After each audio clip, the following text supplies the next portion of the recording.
And we are live. How is it going, guys? Nice to hang out with you, as always, on a Wednesday evening. This one, a little different because Thanksgiving is right around the corner, whatever that's going to be. And here in Ohio, it decided to pour rain I'd say about maybe an hour and a half, 2 hours ago. Yes, we are there yet, Bill. We are there. And there is here. Welcome to the stream. So, yeah, it's pouring some cold ass pneumonia rain. Or, I guess this year it's all Corona, right? So, it's pouring some Corona rain out there. It's freezing.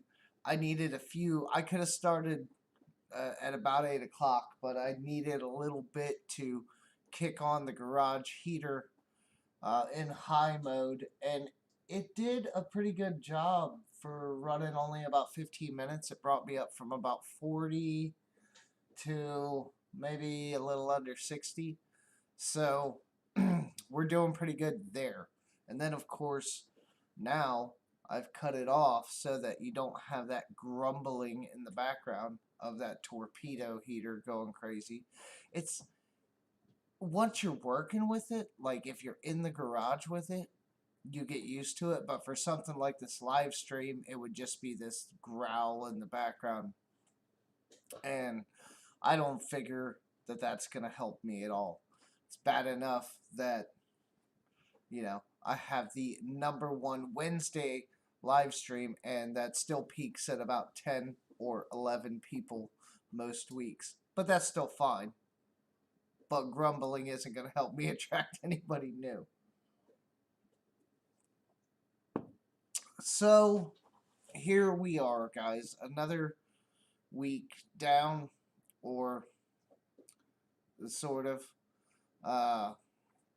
One of my guys at work got hurt or something. I don't know exactly what happened, but he's out for the rest of the week.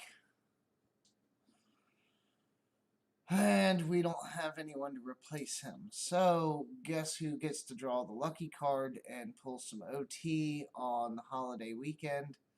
That would be me. So, Friday, I'll be going in the morning and Saturday. So, luckily, Saturday I'm only going to pull an 8-hour shift.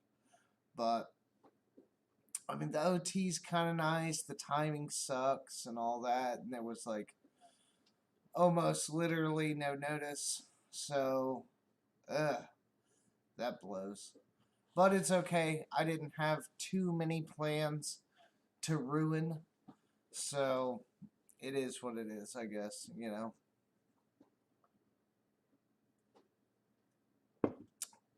Hello, fix it. It's okay. It's not much of a video, really, about Century Trading Company. But the video is out. There's no video recorded of the store. Hopefully, maybe sometime in the future. Maybe around April, next time they have a good big sale. Maybe that will change, or maybe I will, I don't know, do something for them. Not sure. But I did speak, if you watched the video, I did speak with the marketing manager. She was really nice. I mean, you got to understand where this is. It's in Van Wert, Ohio. I'm out pretty much at the edge of no man's land as far as, oh, yeah. Let me finish the thought, Bill, and then I'll get to that. So, I'm out in the edge of no man's land. Where there's not much north of me. And this place is an hour and a half north from where I'm at. So it's up there a bit. It's a northwest Ohio Closer to the Indiana border than anything. West of 75 for sure. But it's a great little store. I'm really happy that I got to go up there. But some strange guy comes in asking if he can film. And yeah, initially you're a little skittish. So I didn't really get to film, but I did showcase the few deals I got. And until I decided to pick up the Milwaukee M12 kit, which is somewhere behind me, I thought. I don't see it. Maybe my garage got raided. No, I think I put it up. But until I grabbed that, I thought I was doing pretty good. My receipt says otherwise. And I was really doing good. The SK ratchets that I bought up there during the sale, Harbor Freight fucking prices. Like, I'm not kidding you. That 3/8 in the quarter body with the long handle, I literally don't have it. Like, I don't think within reach to look at, but I don't think I paid more than like $15 for that thing. Or maybe 17.99 for a made in USA SK ratchet. It was crazy prices. Or you know what? The 17.99 might have been the 3/8 flex head. Yeah, I mean the prices were just low, like very low. And then even the other stuff I bought were all good prices. It's a great store.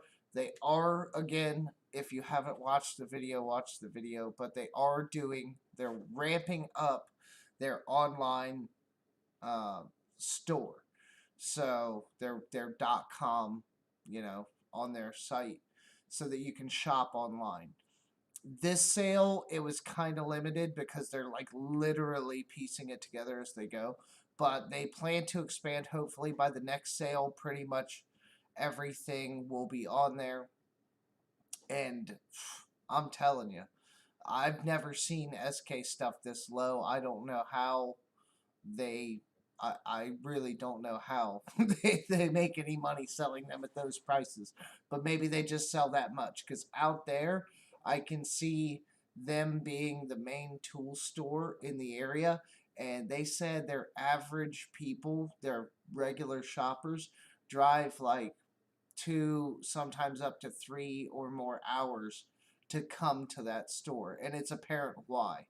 They literally, it doesn't matter what you're doing. If you're doing fencing, concrete work, they have something that you're going to need. And they have a ton of hardware and they sell it by the pound.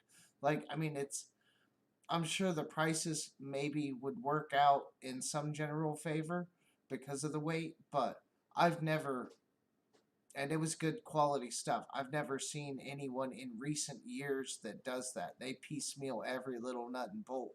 So to do it by pound, bulk style, is kind of interesting. Okay, so Bill, to get to your point, that's one of the reasons why I have to cover this holiday weekend. After the quick breath that we take tomorrow, where we are shut down for not even 24 hours, it's actually only about 12. After we're shut down tomorrow for about 12 hours, we breathe real quick, and then it's gonna be nuts.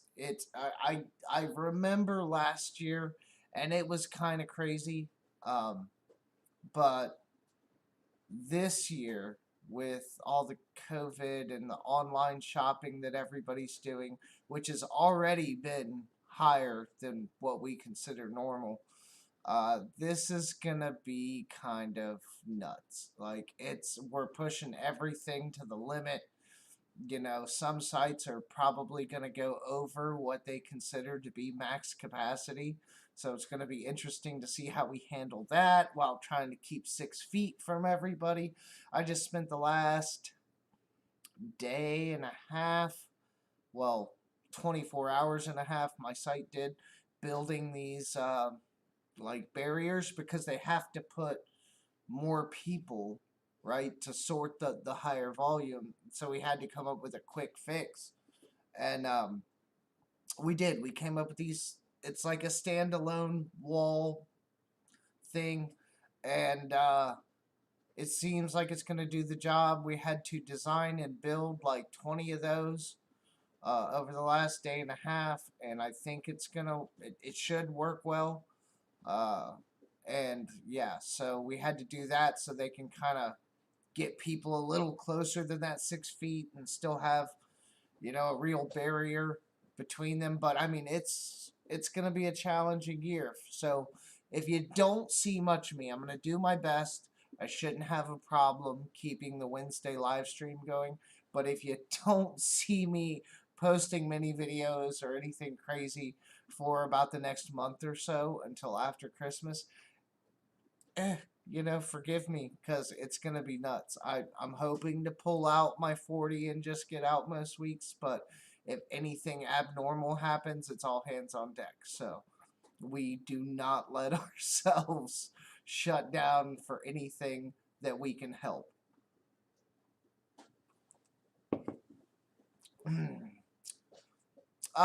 There is a link, Amos. The sale in question is over currently, but the link is in the last video that I posted. I think you commented on it, but the link is in the description to their Facebook group or their Facebook page or whatever the fuck, and their actual website for the store.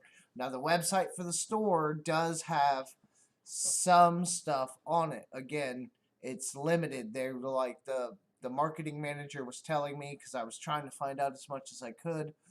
She was telling me that like they're literally building it and setting it up and doing all the functionality and stuff now. So I mean, it's there. You can buy some stuff, but if it looks like they only have 100 products on their website, it's because that's all the further they've gotten. They have to. I mean, I'm sure the store's inventoried, but you got to enter it in, give it, the item number, and I'm sure there's a lot more back work to it than just copy and paste. So they're adding stuff to the website, but yes, most, if not all, I'm going to say at least most of the SK stuff is on their website. So don't quote me. Let me see if I can scoot over real quick. I'll even show you guys. Where is it? Desktop screen with cam. We will go down and we'll go over. Please don't be like Asian porn or something. Okay, so it's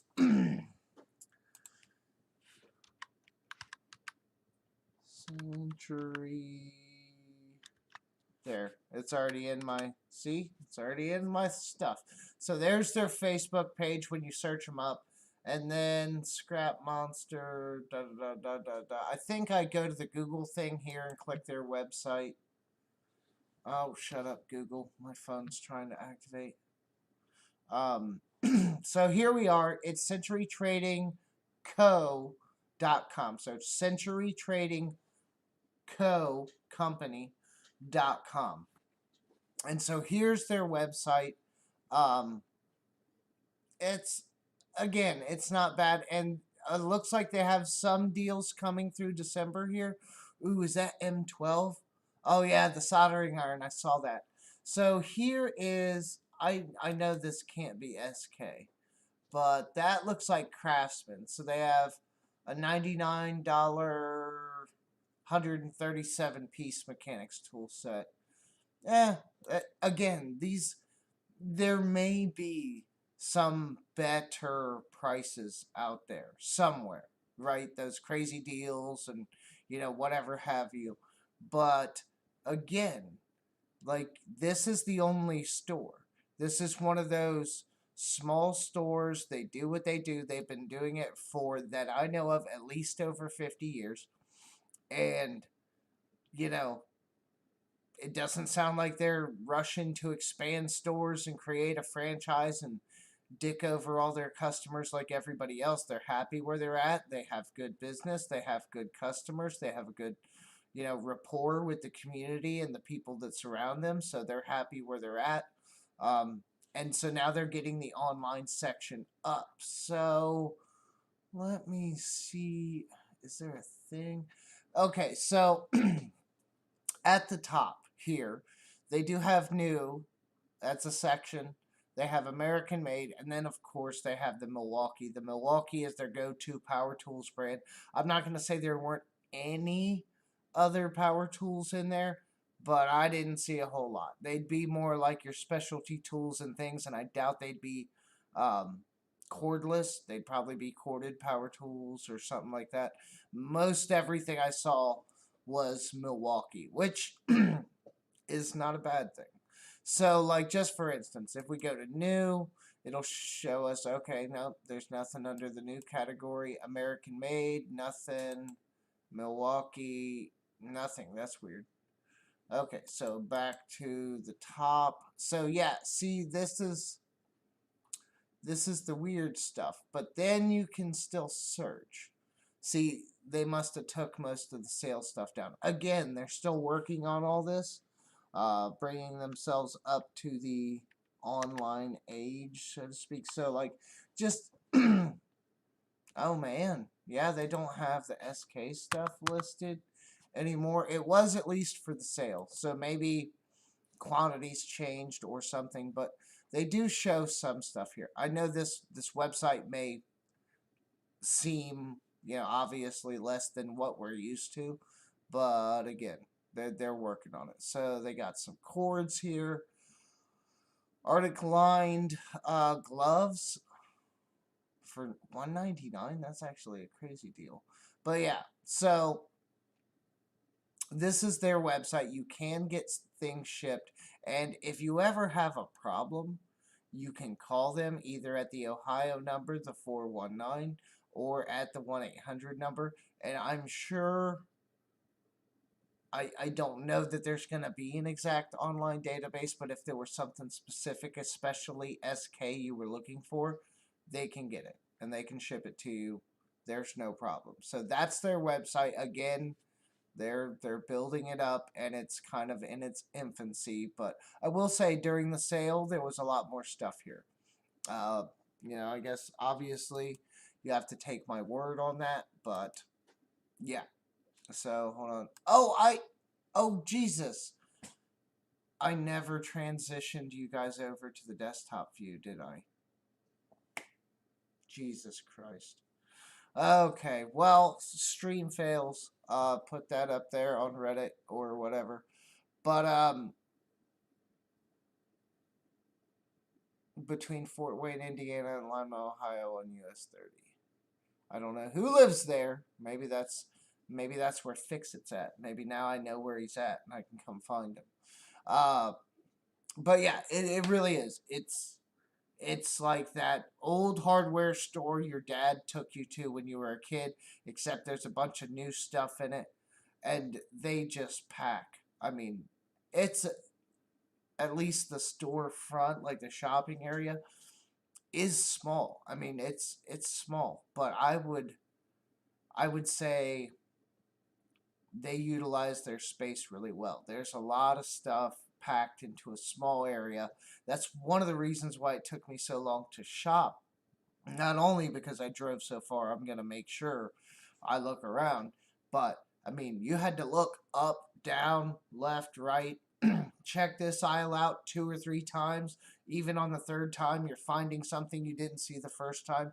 So, yeah, Cooters. So, yeah, I made the mistake. I had this thing in a mode where I can control what you guys see, and then I see what I could be selecting over. It's like a studio mode, but I forgot to hit the button. So I will, just for the sake, I will transition you guys over. It looks like I got it this time. And here is the website, centurytradingco.com. Again, like I said, you have these 3 tabs up here. Usually there's stuff in there. They're not pulling anything up at the moment. You have a few deals here. listed through December 1st, which isn't that far away. You got to understand, they kind of have their Black Friday sale before Black Friday. That's what I attended. And there's probably a reason why, because these people have values and they want to be at home with their family and out where they're at. Nobody gives too much of a about running to a store Friday morning at 4 a.m. So they don't really need to have a Black Friday sale. Maybe they will in the future online a little more, maybe next year, we'll see. But they value that stuff more than making a little bit of extra money on Black Friday. So, don't take these deals here that you see as like an indication of what they offer. I know like it's a very basic website. It doesn't look like there's much there, but if you went out and made a website right now and tried to sell some shit, it wouldn't look this good. Neither would mine. That's one of the reasons why I haven't done it, because I don't know anything about this. So it doesn't look too bad. The store though, if you get up here, if you're around, if you get the time to stop in, it gives you, it does like a touch of nostalgia. You go in there and it's not all pretty. There's dust on things. Sometimes it's not spick and span, and the guy that asks you if you need help probably knows more about most of the shit you want to fix than you do. It's just like that. Like they're just awesome in terms of their customer service, their knowledge, and if hold on, let me get back. Let me get back so you guys stop seeing the craziness. And I want to say, do not quote me on this. Do not quote me on this, because I had two kind of, I'll call them longer conversations. They were more than just a quick exchange. And I'm pretty sure the first lady I talked to, when I told her, like, okay, it's cool, I get that, I can't film or whatever, that's fine. I was like, I'm going to run around and do some shopping. Like, I had my phone on me, but I didn't have my camera. I was like, I'm not doing anything. I'm not trying to sneak shots or anything. I'm just going to be shopping. So we were talking, and I want to say she mentioned that, like, prices were somewhat negotiable or something to that effect. Like maybe if I spent X amount, like we could talk about something, or if I was really on the fence about something, but I didn't want to spend that extra $10. I don't know what that meant because I didn't utilize it. I paid whatever they charged me for all the stuff that I bought. But I want to say that was in there.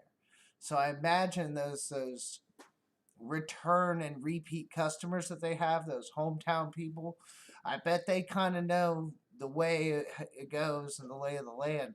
It sounded like, the list price may not necessarily be the best price that they could give you if you kind of haggled a little bit. Now, that's not to say that's going to work on everything, but it sounds like it, because who was it? Was it no, it was Walter Frederick. He commented on my YouTube video, and he wasn't it didn't seem like he was talking about the sale. And he said he gets 41% off his SK stuff there, and he didn't say during the sale. So the sale was 50%. So maybe he gets 41% off all day long. He's up by there. He says he knows people there. Probably one of the ladies I spoke to, Linda. And so it's one of those stores. It's like the hardware store that you should still have in your hometown. It's that thing. That if we all had one and it was still in business and didn't get drove out by the box stores, we'd still have that. We wouldn't have Lowe's and Home Depot. I know a lot of tradespeople shop there. I was fighting them to get shit off the shelves constantly. I mean, these guys, I saw everything from like guys running their own business right? See, because Fix-It's up there. Guys, if you have any questions, Fix-It's been there. Fix-It told me to go there, amongst other people.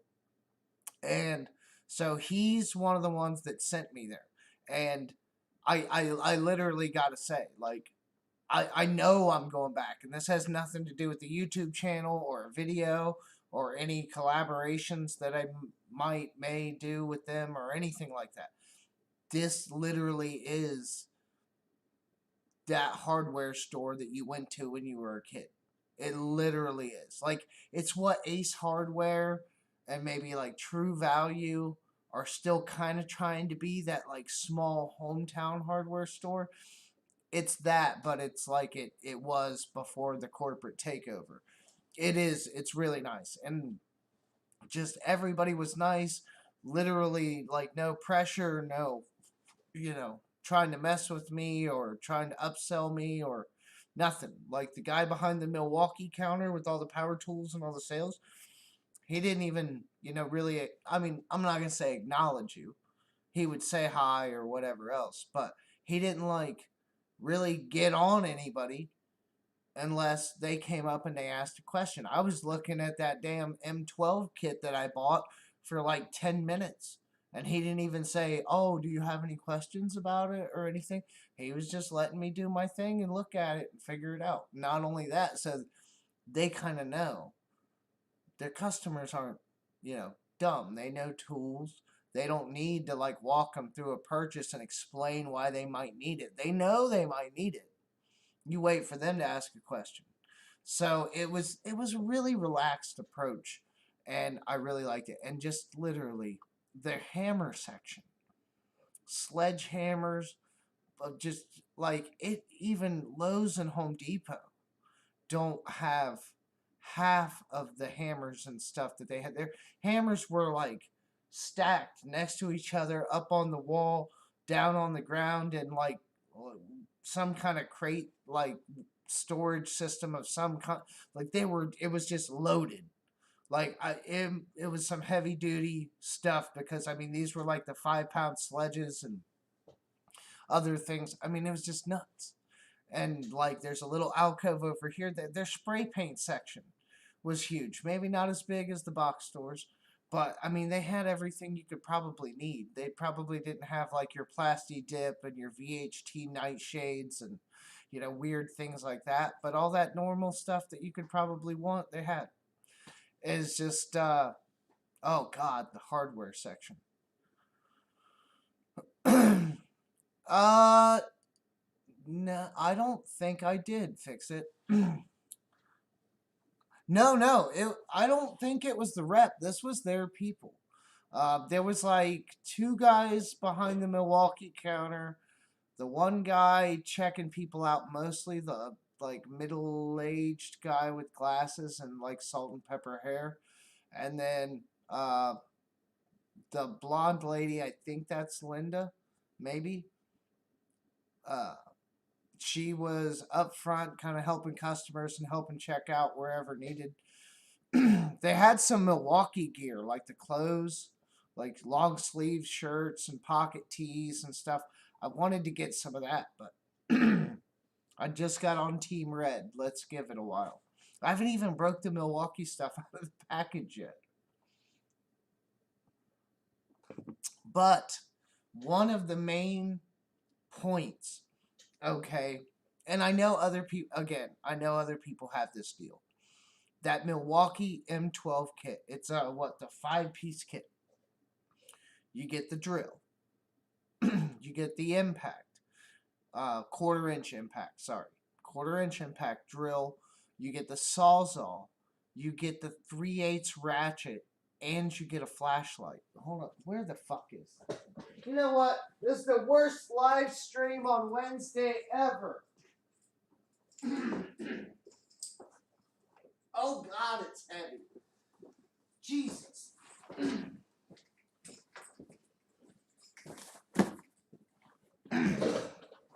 Now, again, I know for a fact some of your Lowe's. Who is it?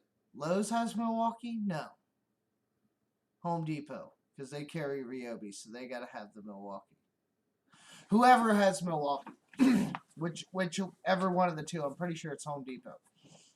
I know they have or had this kit for the same price, right? So see there. No, way over there. Drill, impact, sawzall, ratchet. I'm trying to do this with like the reverse image thing. And then the flashlight. All of this, 2 batteries and a charger and a tote bag, $200.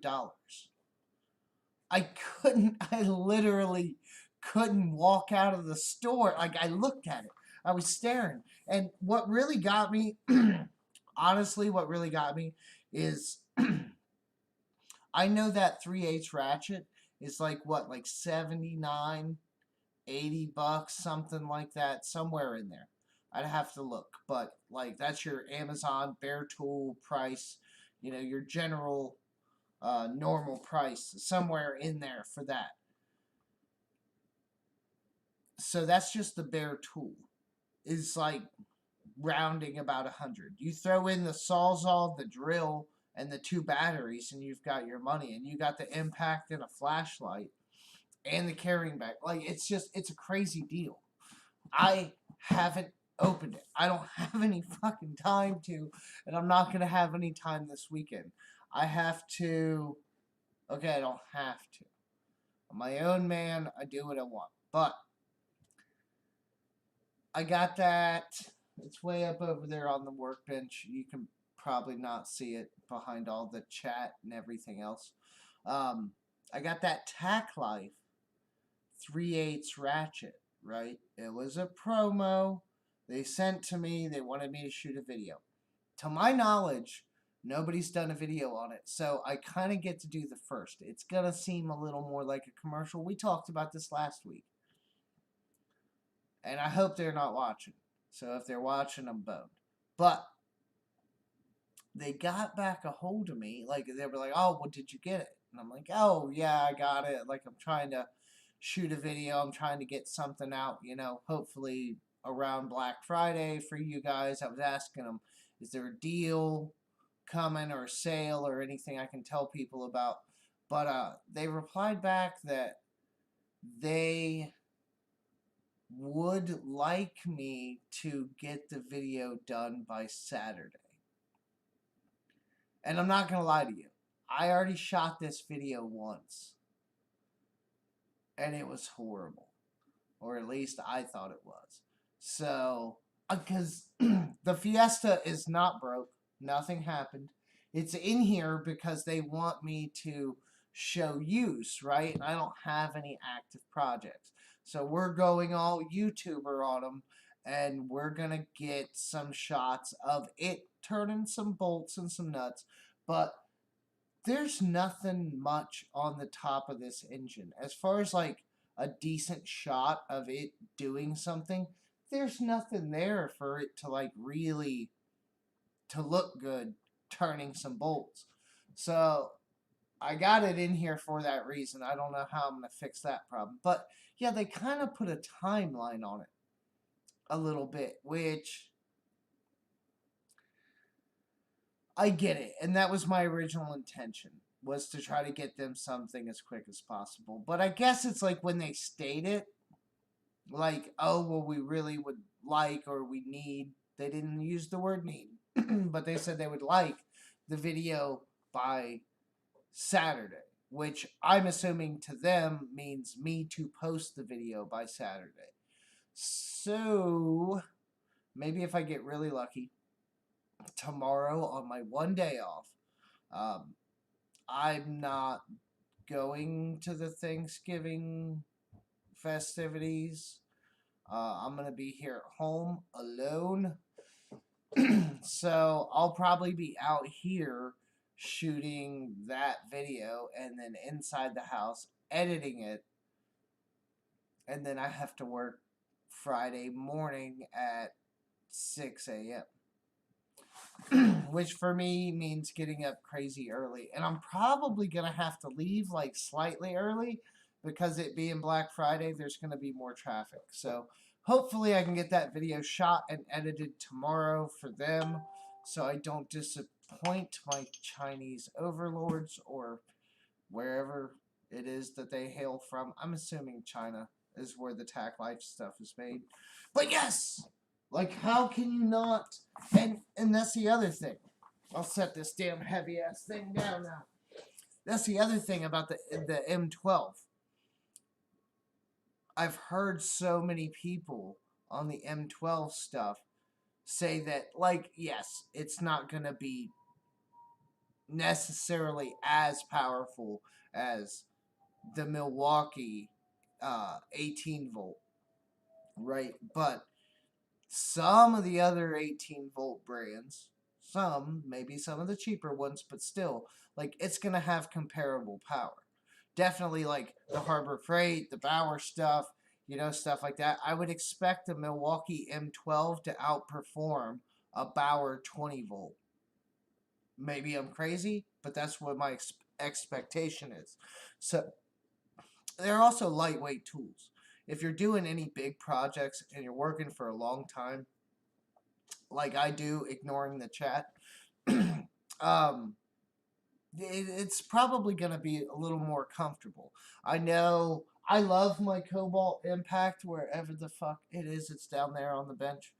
I love my Cobalt Impact. The thing has busted everything that I've given it loose. I've had no problems with it.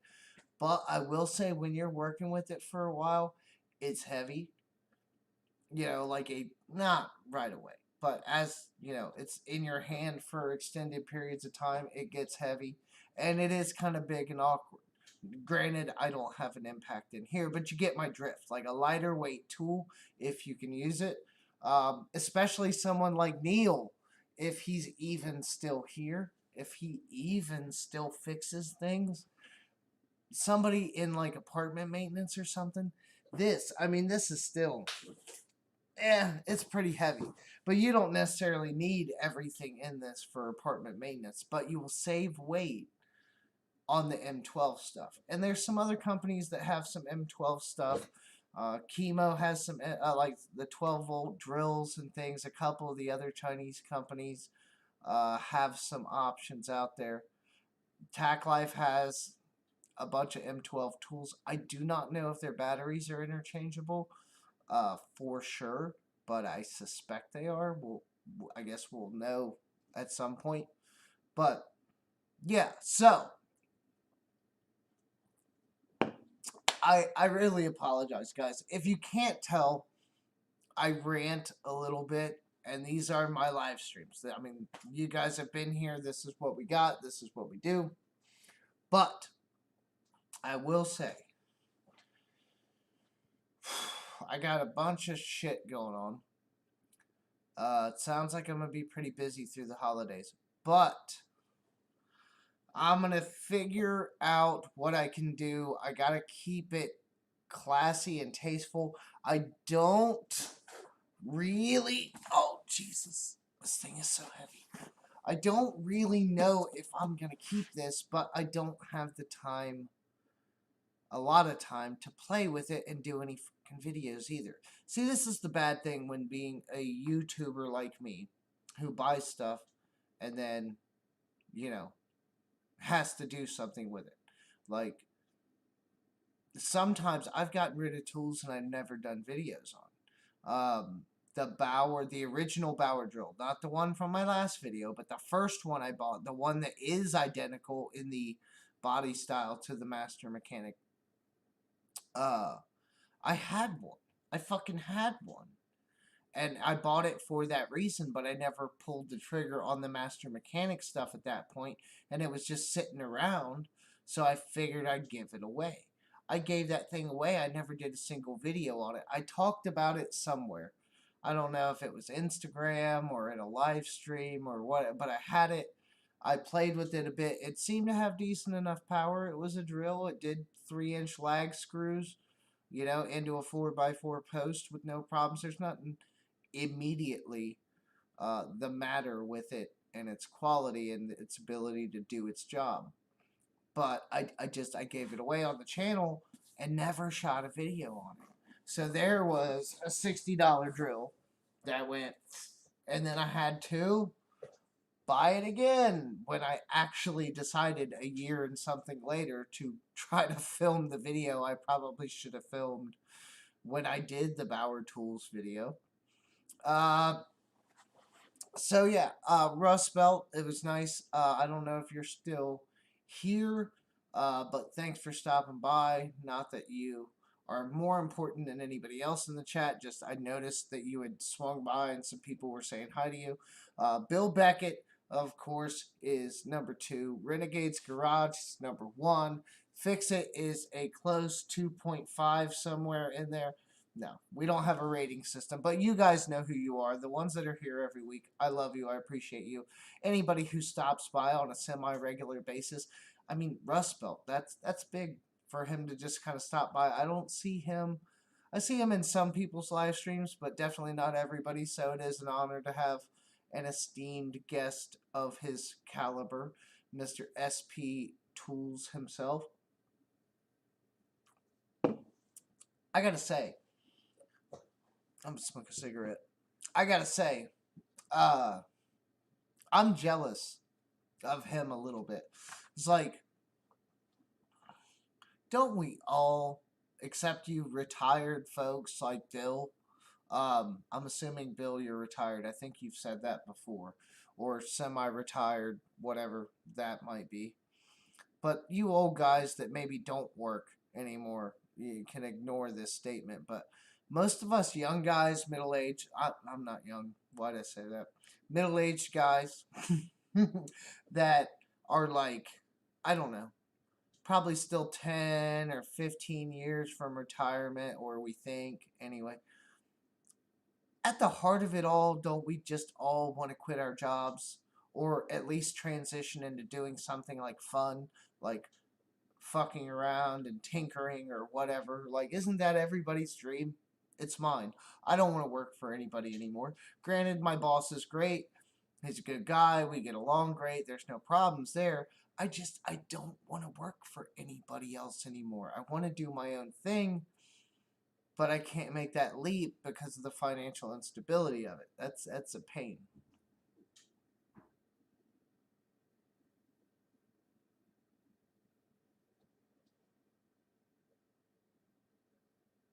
That was weird. If I didn't know better, I'd say somebody just got into my car on the other side of my garage door.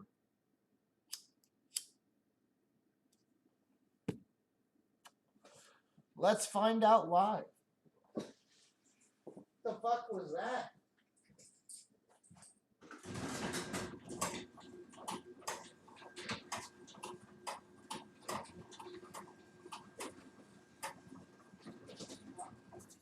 Okay.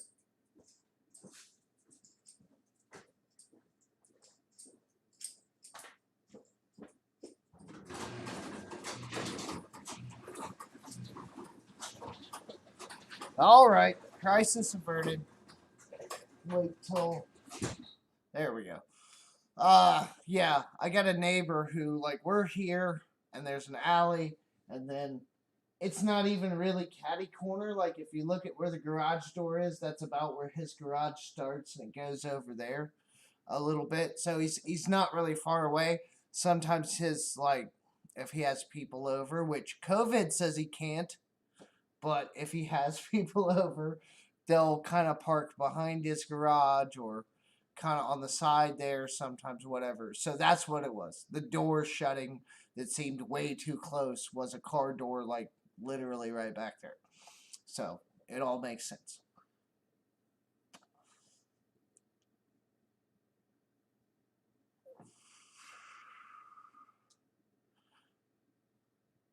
Okay, see, and that's the thing. That's the thing, Fix It. Look at Troll came in. Oh, Built Over Bot is here. Oh, best #1 rated YouTube channel that's less than 90 days old. At least new name, new channel, right? But that's what I was saying, Fix It. It's weird. Like, some of the guys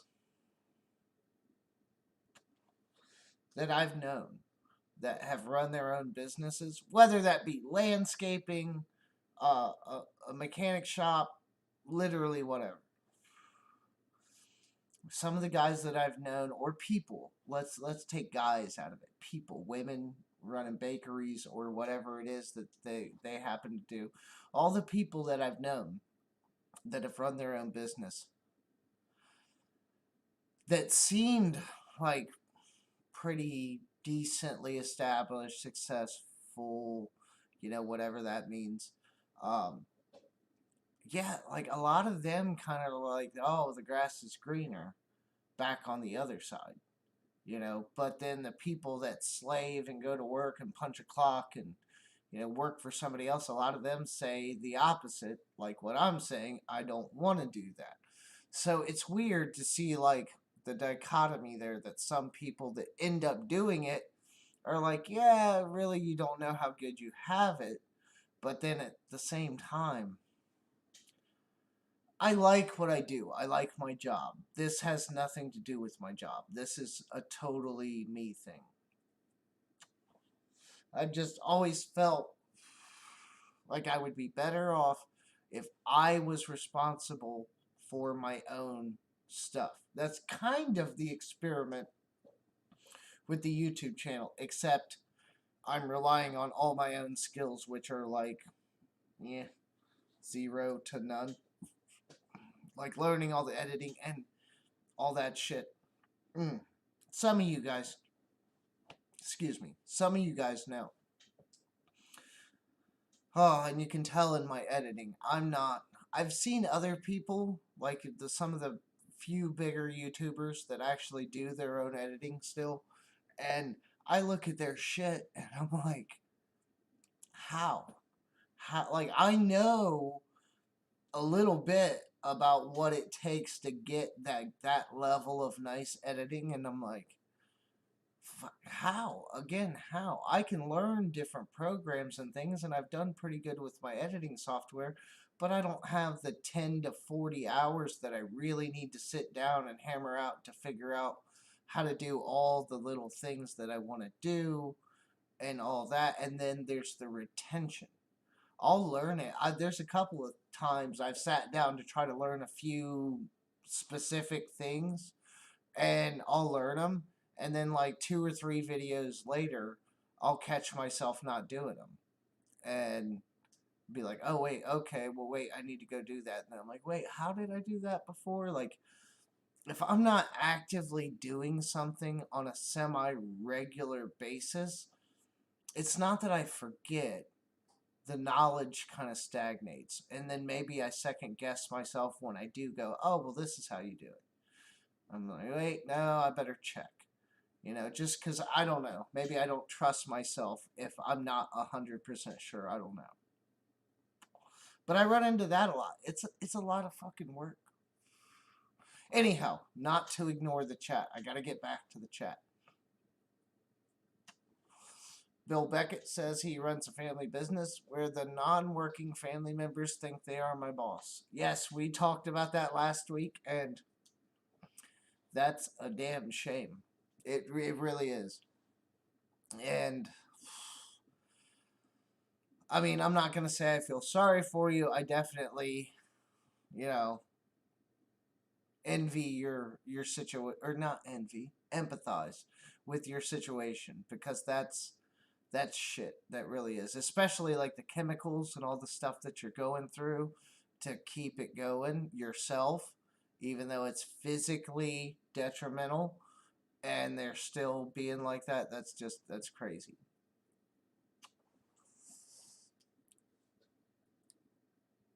Oh yeah. Yeah. The grass is always greener on the other side, says Built Over Bought. And you will never be without a boss unless you can find a sugar mama. And no, and even then, she's your boss.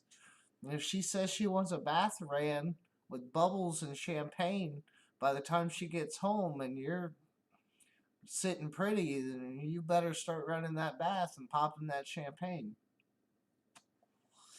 So yeah, you always kind of have a boss. And I mean, I don't know. you can't tell in my videos. Again, the whole YouTube thing is separate, because I have like zero skills. So I'm doing the best I can in that. It's rough. Maybe one day I'll do like, I don't really have like outtakes because I don't do outtakes, but I could show you guys some clips that I'm sure have parts in them that are not great, and we call it a blooper reel. It'd be horrible. Just like that Tack Life video I tried to shoot. Like, it wasn't horrible. Yes, I need more wrenching shots, but it wasn't like horrible. But I could just tell, like, even in my demeanor, I wasn't like very into it. Like, granted, I'm not going all Billy Mays, right? But at the same time, you want to have a little enthusiasm. I was just like, yeah, here's this ratchet. It's good. It's got, look, a switch. It makes it spin. You know, there's some lights on there. Uh, Power indicator comes with 2 batteries. That'll last you a while. Like, it was really, really bad. That's actually probably one of the exact outtakes. But I digress. So, I don't know. I have a high work ethic, and I do try to take pride in my work. Uh, I've always been that guy that's like, like nobody wants to do it. I'll do it. It doesn't bother me. I don't mind tasks. I like time passing. Things like that make it go quicker, projects and things. Tough jobs I don't really steer away from, aka rebuilding a non-turboed fucking Fiesta. Who does that for no reason? Well, me, because I need to fucking drive it. But, like, nobody would have put that much work into this car. It's probably literally not worth it. But I did, because I need to drive it, but also because why not? Just wrench it. And then my buddy, uh, Black Zeus Garage, who's local here, automotive channel, he was like, man, I texted him, and was telling him about it. He's like, oh, you're doing the head gasket? You are going to do it? And I'm like, yeah, I'm going to do it. I'm going to fix it. And he's like, oh, cool, you gonna shoot a video? And I was like, fuck no. No, I'm not shooting a video. I'm just hoping to make it through this project alive. Like, no, I'm not telling anybody else how to. I barely know how to do it myself. I got the fucking book here that I'm reading as I go.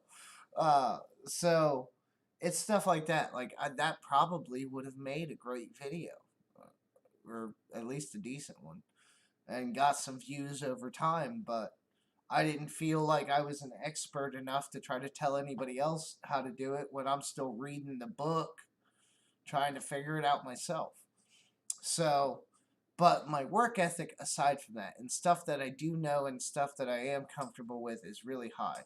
So, I guess because of that, I feel like I do good on my own if what I put into something is hopefully a more or less direct result of what I get out of it. I think I would do pretty good, but at this point, I don't even know what, if I started a business, I don't even know what it would be.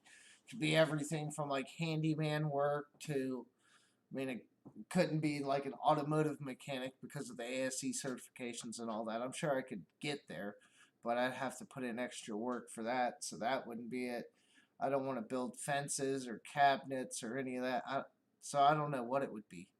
I guess at this point it's got to be YouTube, but I got a long road before I impress anybody that much to get something real out of this. So, back to the chat. Built Overbought says sleep is for rich people.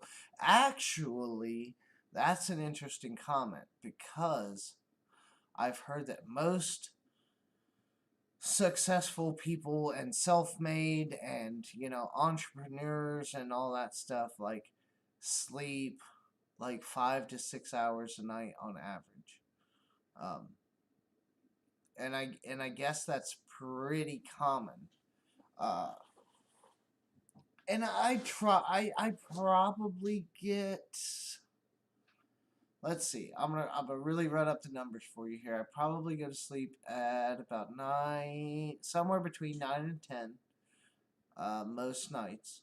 Well, no later than 10. And then I get up at 4. So yeah, I might get 6, 6.5, maybe as much as 7. But yeah, that's about normal. And then, of course, days I don't work, I get a little more sleep. But I usually stay up later with you guys on nights like Wednesday, like this, where I'm talking to a camera in my garage for almost literally no apparent reason. So, I mean, it is what it is. I can function pretty well on little to no sleep.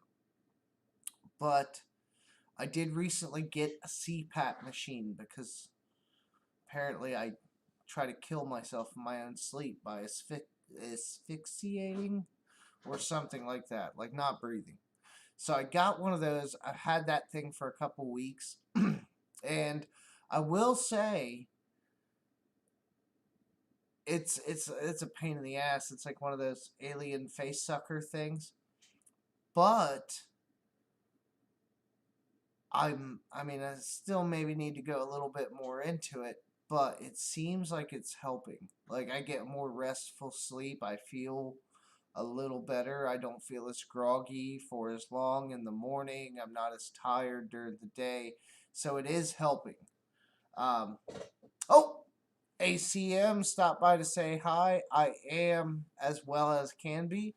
So much appreciated, sir. I hope you have a wonderful Thanksgiving. It sounds like maybe you can't stay very long. So I do appreciate you stopping by, even if it is only for a short time. Guys, ACM is one of those guys that runs his own business. So, and his YouTube channel, you think, I bought one Milwaukee thing and I keep, oh, Jesus, lifting it up into the camera view and it's upside down. Fucking shit. So I bought one thing that's Milwaukee. Like, it was a couple weeks ago, but I remember him posting pictures on Instagram of all the Milwaukee stuff that he was buying, and I don't know where you guys get this money. I really don't. I mean, this was a good deal, but I would probably, yeah, the Cobalt is a little expensive on some of it. The prices are getting a little better, but I could not, man, if I had all Milwaukee tools, I would have to be out here using them literally all the time to get my money's worth out of them because there's a cost there, right? Oh yeah, Robert is putting the CNC. I saw something on Instagram. I thought, was it Instagram? It should have been Instagram. It looked like it was pretty. Wait, no, I saw the video. What was it? You, Robert? Answer me. It was building like the CNC bomb bottle openers or something. What was it? FOB or something? Was that yours, or am I thinking of somebody else's plasma cutter CNC?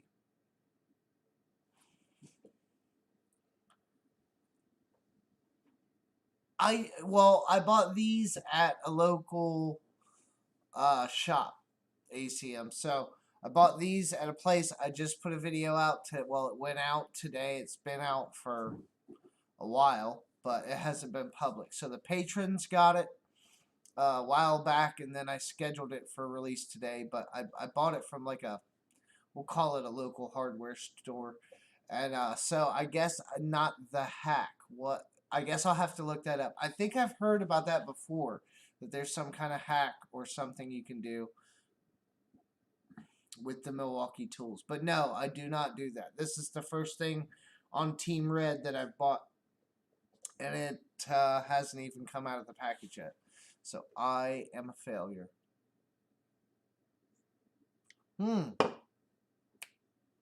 Okay. So Bill Overbot says, no, that was someone else. I saw that on Instagram. And maybe I just thought of you because I knew you were putting yours together. So, who was that? Was that... Maybe that was Midwest Tour Review? Let me look him up on Instagram real quick because I know somebody else was doing the and I was like, that's weird because the only one I could think of was Robert that was putting something like that together. And sometimes you're scrolling and that's... Jesus Christ, man. When you go to search on Instagram, I don't know what you guys see, but oh, okay, so what was I doing? Midwest Tour Review. Go to his page. Yeah, it's him. Oh, and it's not gonna focus for you guys, but you can kind of see there he was building like... that looks like more like a vanity plate he's working on for like a snap-on logo with a wrench around it, something. But he was working on that and some kind of... oh, that makes sense. F-bomb bottle openers. So he's apparently got his CNC doing something. So, well, it's a CNC. It looks to be a CNC plasma cutter. So, all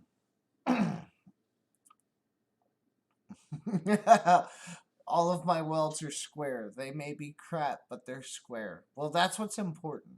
Um, Start with the good base and then work from there. Like, we were building those barriers that I was talking about earlier for work, and I mean, it is. It's like I would be ashamed, but you gotta understand, we're thinking easily sourced materials and ease of installation and assembly, and hopefully like not that much work to put it together. And so like we're trying to come up with this stuff, and me and one of the newer guys that just came to my location, he's mine, and like he's gonna be stationed at my spot because smart guy, real sharp, good background. So nice to have him on board. But we were just sitting there kind of like, how it is, bullshitting back and forth, scribbling stuff down on paper, talking stuff out. And I don't even think we ever really came up with like a super solid plan. We were just like, all right, fuck it, let's go. And we hopped off to the store, and it was one of those what is that? Well, yeah, like Bill and Ted's Excellent Journey. Was that one Journey? Where like they got the station guy, the big whatever the he was, but at that point they split and they go to the hardware store and they're just grabbing everything like dryer vents and all this other stuff. It looked a lot like that. He had the one big flat cart. I had another little smaller cart, and we're just throwing stuff on there, shower curtains, this, that, spade drill bits, and all this, and we're rolling around the store with all this wood and PVC, and it was really, really odd to look at. But I think the end product looks pretty good, and while it still looks homemade, it doesn't look as bad as I think we both thought it might. So we did pretty good considering. ACM, thanks for hanging out, even if only for a short while. Enjoy your turkey or ham or whatever it is that you guys decide to have on Thanksgiving.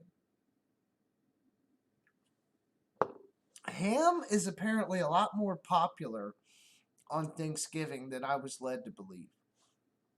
I was always taught growing up, Thanksgiving, obviously turkey, and then Christmas ham. That was what I knew. And apparently it's not the case. I know a couple years back I did like the turkey breast, the whole breast, like the whole turkey without all the other stuff, just a breast. I cooked one of those and a small ham. That was one of the best Thanksgivings I've had in a while because I had the best of both worlds. I could eat the ham if I wanted. I could eat the turkey. I could do both. Oh, it's just amazing. Tools and trash just swinging by to look at your head for a minute. Yeah. I actually have attempted, if anyone can tell or can't, to add a light on this side. You can see my hand going in front of it because before I don't have anything to really block it with, but it was very dark on the one side of my face, I thought. So I added my well, if I move it, I'm gonna mess it all up. But it's the $5 Braun, what I'm calling the Harbor Freight pod light on steroids. It's a Harbor Freight pod light, but it's got an articulating arm so you can, you know, angle it, and it has a magnet on the base, it has a magnet on the back. They seem pretty good. They work. It's still battery operated. It's not rechargeable, but it was like $5, and that was before any like super crazy sales or anything like that. And I don't even think I used a coupon on it.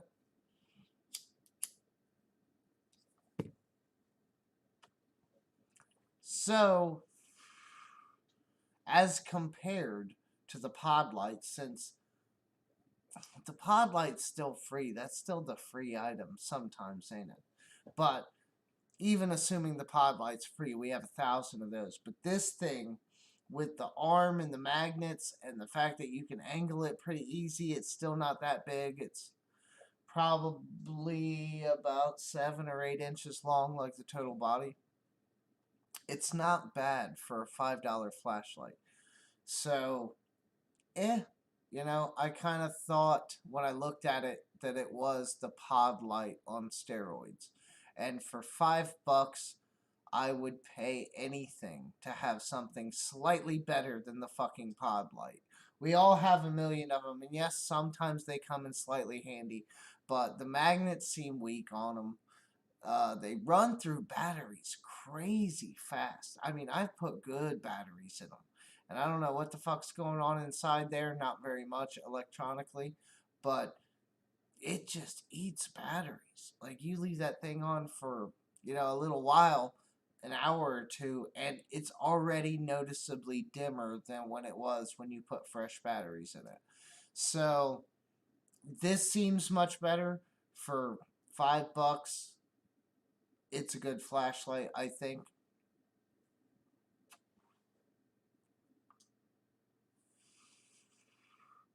$16 Astro knockoff.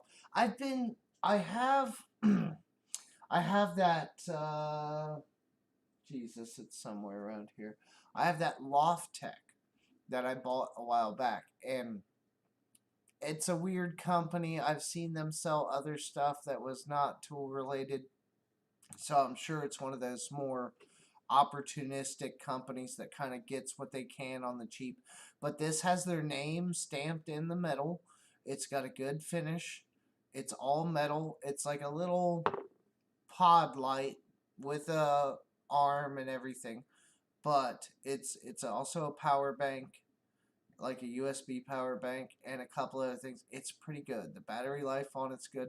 I got that a long time ago on Amazon for, God, I forget what it was. It was like 10 or 11 bucks. For what it is, I was like, yeah, I'm buying it. And I fucking bought it, and that thing does not disappoint. It still could use some magnets and, things. It doesn't have any of that. But for what it is, like a little small work light, it's fucking awesome. Crazy bright. Everything's good on it. Yeah, Astro is pretty good. The stuff I've seen, I haven't seen any like huge complaints with. Um, eh, they're like mid range, but it seems to be getting better. That's the one thing I think we can all appreciate about where we're at with tools. Like, not too many people are accepting that, like, same old bargain basement bullshit anymore. Just like those ratchets. We all have some, or we did at some point. Um, those basic ratchets with the plastic selector on the head, the round heads, those old style, some basic knurling on the handle, and that's about it. Yeah, they make them in half-inch, quarter, 3/8, obviously, but those, like your contemporary cheap Chinese ratchet, I will call it, for purposes of this discussion. I have still quite a few of them. I have a couple half-inch. I know I have some 3/8. I do not think I have a quarter-inch. But those things, I'm not even going to say they're good enough. They will get you through something. But are they fit for, like, wrenching? No. But that's been the quality. They've dressed it up a little bit, Harbor Freight style. Uh, you know, some of those get still to be a little questionable, but like the Pittsburgh Pro stuff, that's still like bargain basement prices as far as ratchets and things go.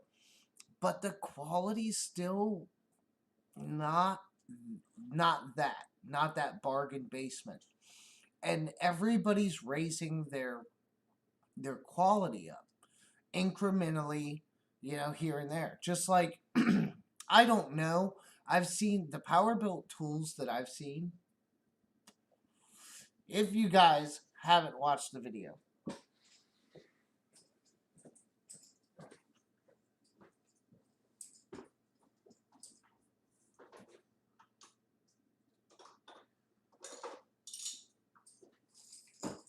see, I'm pulling out tools, but I'm not like CP. They're not right behind me. I do know where they're at, so that's helpful. But if you haven't seen the video, I did find at Century Trading Company these power built ratchets. Now, the normal stuff that they have is, I'm not to insult them, but I'm going to say it's probably around Harbor Freight quality, Pittsburgh Pro kind of stuff. But this,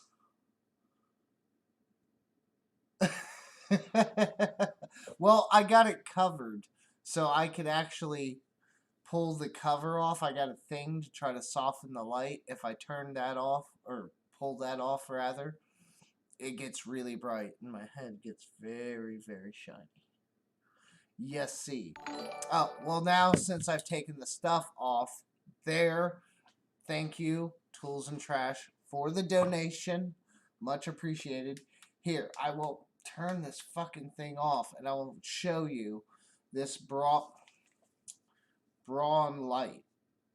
So it looks like this. It's still got the hook on the back, right, that swivels. So that's still there. That's pretty good. It goes into the back.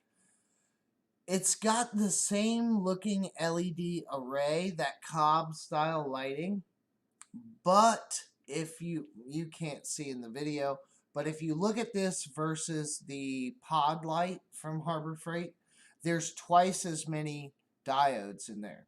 So it's pretty good in that respect. There's more lumens, and it's still not as hateful on batteries somehow. There's a magnet on the back that seems to be sufficient if you have good enough metal and a flat enough surface to set it on. And there's 2 magnets on the bottom. The arm articulates 90 degrees in both directions, and like 2 in between. So not quite 45, but close. So it really does pretty good, right? So this is that Braun Light that I was talking about, and for $5, it's it's an upgrade from the pod light that we all get for free and have like 30 of that eat batteries like money. So, hey Mark C, what's going on, buddy? I am attempting to show off my bald head and a Braun flashlight that I got from Harbor Freight. But back to the power built ratchet. I was looking through the power built stuff at Century Trading, and then in a bin I saw these. And at first look, I saw the fit and finish was better, so that's what drew my eye. But I just thought it was like another nice finish ratchet. The heads are so small. Look, this is the half inch. This is the quarter. And I know you don't see the comparison. If you want to see the comparison, watch my video on Century Trading. But they're tiny. This is smaller than a normal 3/8 head, and it's a half inch. This 1/4 inch is borderline micro ratchet, except it's got a full length handle. The fit and finish is nice. The selector switch is really low profile. It's even got like a detent. I'm not gonna be able to get this thing to focus right. You can cut there. You can kind of see it there in the light. There's a detent right here for your thumb on all of them, even on the 1/4, and they didn't like it's sized up correctly, but even on the 1/4 it's a little bigger, right? Because they know you're still trying to fit your thumb there. It's not small and useless. It's actually still pretty useful, and most of your thumb fits in there. So they're probably, I don't know. I'd be surprised if it wasn't 72 tooth. I wouldn't go as far as to say they're 90. They might be, but it doesn't feel like it. It probably feels like a 72 tooth. But just the size of them, the size of the heads, you might be able to get them into somewhere a little tighter. Now, I paid for these. I paid for these a decent amount of money. Okay, what do we got on here?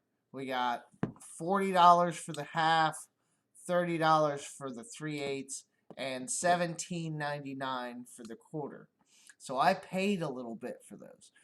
I was willing to do that, but I will say I posted that pic on Instagram after I got back from the store, and immediately my phone goes off, and I'm like, well, what's this, and it's Client Graphics, and he asked me, and I never said in that picture what it was. I just snapped a picture, said I had a good shopping trip, yada yada yada, and Client Graphics comes into my Instagram DMs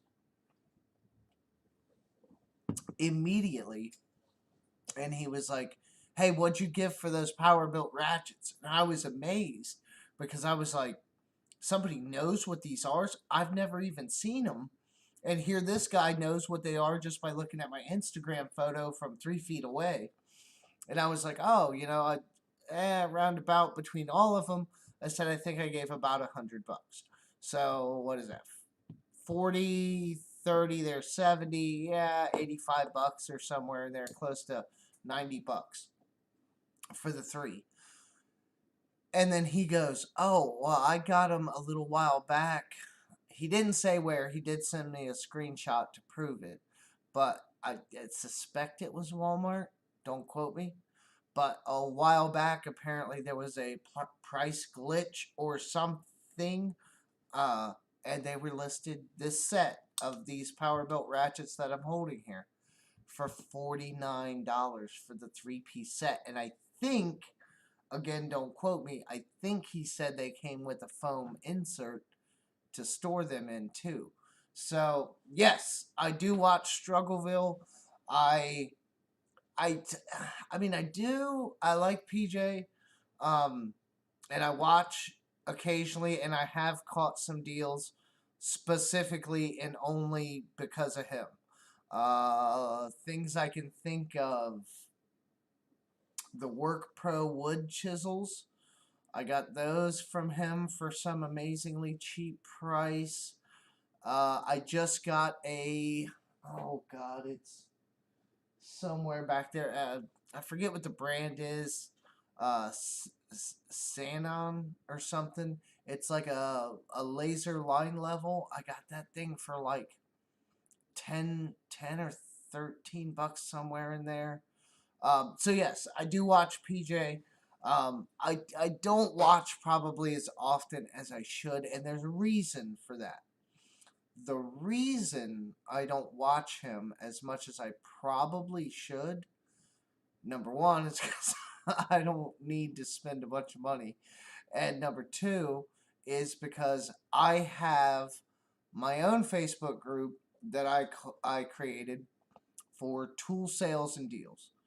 And that's what it's called, Facebook group, Tool Sales and Deals. And I'm not going to lie to you.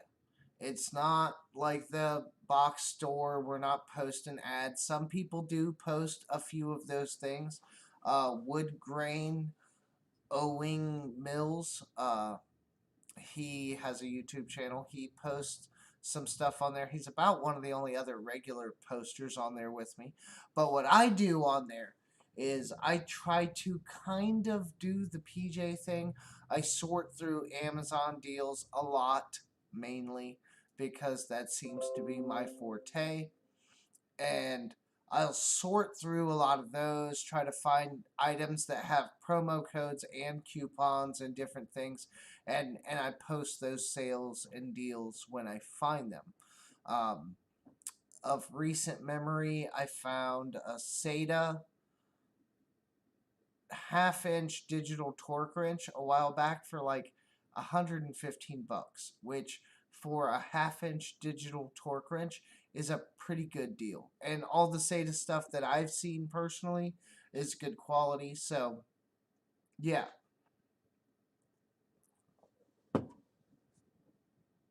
Renegade, you're a moderator. So you can go to your channel and get your link, your URL from your channel, and you can post that in the description because you're a moderator. And nobody's gonna hate on you. Obviously, don't like spam the shit out of us. But yeah, I have no problem with you posting your channel link. Renegade's Garage. It's a great channel. I watch it on the regular. So yes, definitely check out. Holy shit, Rachel Nola. It has been a while, not too long. You stopped in a little while back. It wasn't that long ago, but thank you for stopping by. I appreciate it. I am here talking about all the money I spend on things like this that I probably don't need to. How many ratchets do you need? How many do you really need? Right? Like, I have some of them you can justify. I have that Stanley flex head extending 3/8. You can justify that. That's got some specialty stuff to it. But really, I don't need these. I like them because they're nice on the fit and finish, and they have some good features, and they have small heads. But, you know, Jesus, I don't need any more tools. I certainly didn't need to spend $90 on a 3-piece set of ratchets, but I couldn't help myself.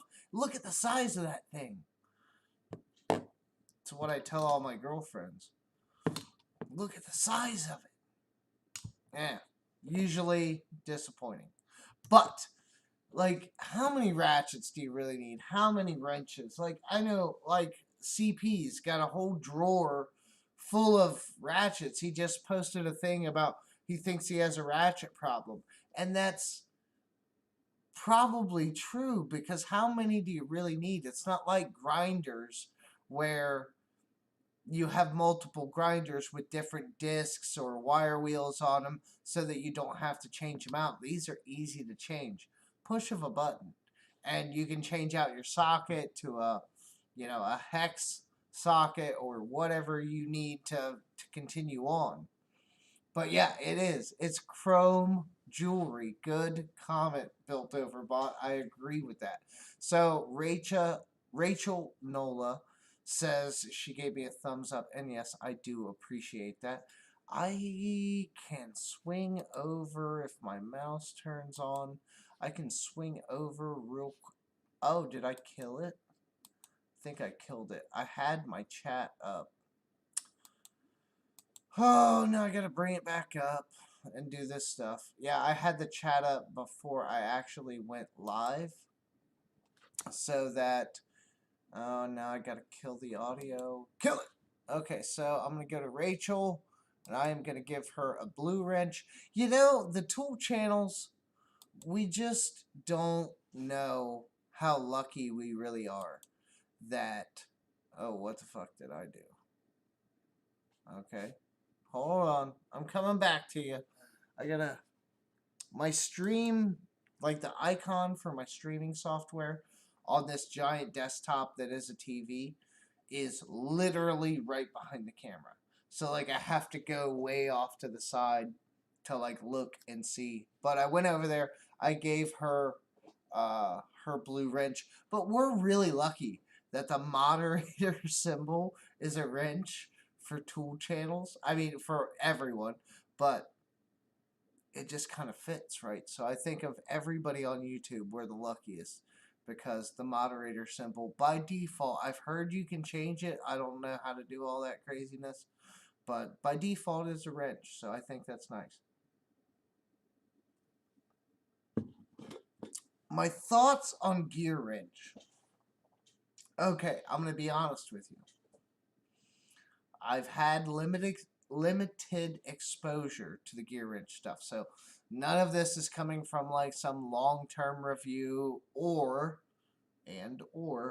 some horrible experience that I've had. But I gotta say they're slipping. I think they had a really good thing, right? Ratcheting, boxed in wrenches, and I think they like kind of rode the success too hard. Because then you look at, I mean, I'm sure Tecton was somewhere, right?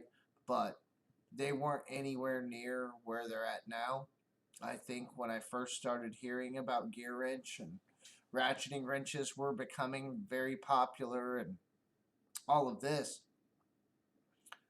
So I think they rode that success. Yes, they've still tried to keep up, but it's like a guy who has a YouTube channel and gets a whole bunch of subscribers real quick because he has like a hit video or something takes off, but then he doesn't have anything to follow it up on. I wouldn't go as far as to say one hit wonder because they still make decent tools, but for the prices that they're charging and things, I just don't see it.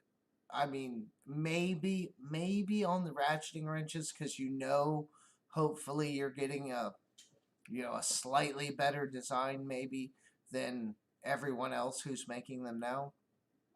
But I don't see the Gearwrench when, okay, I got a Gearwrench quarter-inch socket set that I cannot sell on Facebook Marketplace. I have that thing down. I paid $80. I had it listed for $60. I think I was negotiating with some guy and I had it down to like $50 and he still wouldn't bite for a Gearwrench quarter-inch socket set. So if that tells you anything, people don't, I shouldn't have even paid that, but I wanted to include it in the video as one of the higher cost options. They're not bad tools. They're better than your Harbor Freights. They're probably marginally better than like your Craftsman and your Husky and stuff. But even out of all the quarter-inch socket sets I looked at, most impressed with the Capri Master set. Obviously, there's a little more to that set. Very disappointed with their ratchet. Their ratchet looks more like Harbor Freight quality. So very disappointed in the quality of the ratchet in that set. But overall, out of all of them. And unfortunately, I'm going to have to include the SK set. We'll take the caveat of the awesome lifetime warranty and the Made in America out of it for now. But without that specifically considered, the Tecton, the one that I sent to Renegade's garage, is the best one. It has a long handle, 1/4-inch ratchet. It's 92s, where even the Gearwrench was only 84. I believe now they have one that's 90. It's a different kit, and that was on sale for a little cheaper as of recent. But you know, that's a sale. That's not normal. I bought all of them at, like, you know, considering the normal online prices, which are pretty stable for the most part. So the Tecton, out of all of them, seemed to have that best balance of the quality of the materials, the best features in the set. It had the actual driver with the 1/4-inch ratchet mount for pass through, so you could use it as an extension or an assist. So all things considered, that's a better set. Gearwrench, on their set, they give you one of their little finger bangers, the finger ratchets with it. I have one. I have a little. Now this again is actually, funny enough, it's power built, just like these ratchets sitting in front of me. This is a 3/8. It's not the nice one. It's the big back, 3/8 finger ratchet. The selector sucks. You're supposed to be able to put 1/4-inch hex bits here in the back. I can't say that I've really done that too much, but you're supposed to be able to. It's not bad. It works. But do you know how many times I've had to use this thing? I literally think it's zero. I literally think it's zero. I haven't come across something that was so tight that I needed to fit this in there and my hand where I couldn't get a ratchet. So, finger ratchets, I'm sure there is a use, and I'm sure there are times where you need these or you would want them, but I just don't see it. And the fact that barring SK did give a finger ratchet with theirs, but theirs is their SK. It's all steel. It's a knurled edge. It's got your contemporary selector switch on the top. It's a nicer quality. That's a finger ratchet that you can go, okay, I have a finger ratchet, but it's the best fucking finger ratchet. Those, I think, are okay. It's not a huge selling point, but it's okay. But the Gearwrench one, it's plastic. It's bigger than the SK, you know, in the circumference, so you're not going to get it in as many tight places and things. It's just, I would much rather have a 1/4 pass through. So they made that decision.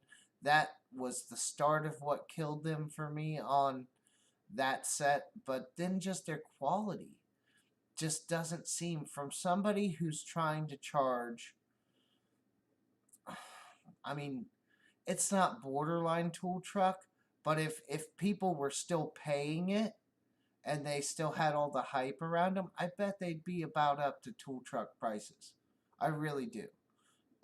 SK can get away with that. Made in America, great quality, long-standing name, good history. You know, they can get away with higher prices. You're really buying a quality tool from them, and nobody has had any complaints ever about SK's warranty or returns or exchanges or whatever. Nobody. Like, literally, you scour the internet to find somebody that talks bad about them, and you can't. So, Gearwrench, I've heard a few things here and there about some of the warranty processes that didn't seem ideal, and then just the tools. They just don't seem to have the quality that matches the price point. And if they they thought a little more about what they put into some of their kits and things. Speaking of Tecton, and I ignore my chat half the time. I hope that you guys entertain yourselves a lot. If there's anything, I should say this. Like, I'll get a little banner next time that goes up. Stop it. Google keeps trying to butt in on our live stream. I'll put a banner up like Brad's Workbench has next time that says, if you really want to grab my attention, try to like at me in the comments, you know, like the at just wrench it, because that'll light up yellow and I'll see it and I'll know to like pay attention, I guess, because when I go on my little rants and discussions, oftentimes I'm trying to look at this giant fucking camera that I have now instead of over there, because otherwise the entire live stream is going to look like this. I'm trying to squint through my glasses and read this chat over here, so forgive me for that, but I will check on the chat. Seems like Doug Yoda is here because everybody's saying hi to Doug not too long ago, and so Renegade's Garage says, just send it to him. And I'm assuming he's meaning the Gearwrench kit. I'm going to still keep trying to sell it. I would like to recoup some of that money. I have a bunch of stuff. I'm trying to figure it out. I can't kill myself on shipping because I got a lot going on. But I have a lot of stuff, wink wink, that I don't need. And I was trying to figure out what was the best way to do, like a couple giveaways or something. I have somewhere over there, I have the Bauer drill kit with 1 battery, and I have the Master Mechanics drill kit with 2 batteries.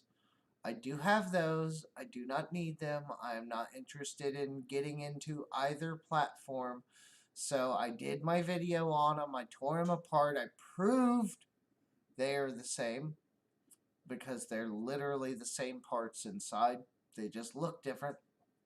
So I did that finally a year and something later. Yay. But I am giving those away. So I know I'm giving those away soon, like before Christmas. I want to play with these ratchets. I want to play with them, but I don't have a lot of projects right now. So I'm probably not going to get to. I might hold on to these. These might be a future giveaway sometime after Christmas. But I have some other stuff over there. Once I get done, as I've said, and I promised all of my adoring fans, you lovely people, I said I was going to give away stuff that companies send me. And I'm trying to get better at getting stuff from companies. I've been slacking, but I got that Tac Life 3/8 ratchet with 2 batteries and the standard sockets. It's a pretty good thing. I've played with it a bit. I've done a little bit of stuff, no heavy wrenching, but I've done some stuff with it. I don't see any glaring issues that seem like it's not something that I can't, mildly endorse and say, hey, here's this. I'm not saying it's the best ratchet out there. I'm just saying it's a decent one. But I have to give that away because I promised that I would. So 2 drills, a 3/8 ratchet. I have the SATA 1/4 inch tool set that is being given away on the Facebook group Online Tool Community, and that's all caps. That's over there on Facebook. Whenever Jared Milky Way tells me to send it to whoever won over there, I will send that out. So I'm giving away that too. I thought real quick and real hard about giving away this Milwaukee kit. But I haven't even opened it yet. So I don't know what the destiny of that's going to be, but I definitely want to check it out. So who knows what's going to happen with that. If things go really south, maybe I will just give it away, but I'd like to at least play with them first.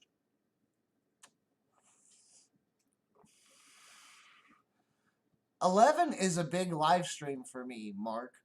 Thank you. Uh it's Wednesday. It's not a Friday stream, and I don't have, you know, a huge bunch of people. I get a lot of people in the videos that pop in, pop out. Some people come and go, like Rachel that you saw earlier. I'm sure every now and then she checks in just to say hi or watch a video. But I get a lot of like repeat, but not, I don't have any like rabid fans. I'm not like heavy into the mechanic stuff. I'm not heavy into, you know, product reviews per se. You know, I just kind of do my own thing. So I bridge a lot of like weird gaps. So I get a lot of viewers. They may not watch all the time.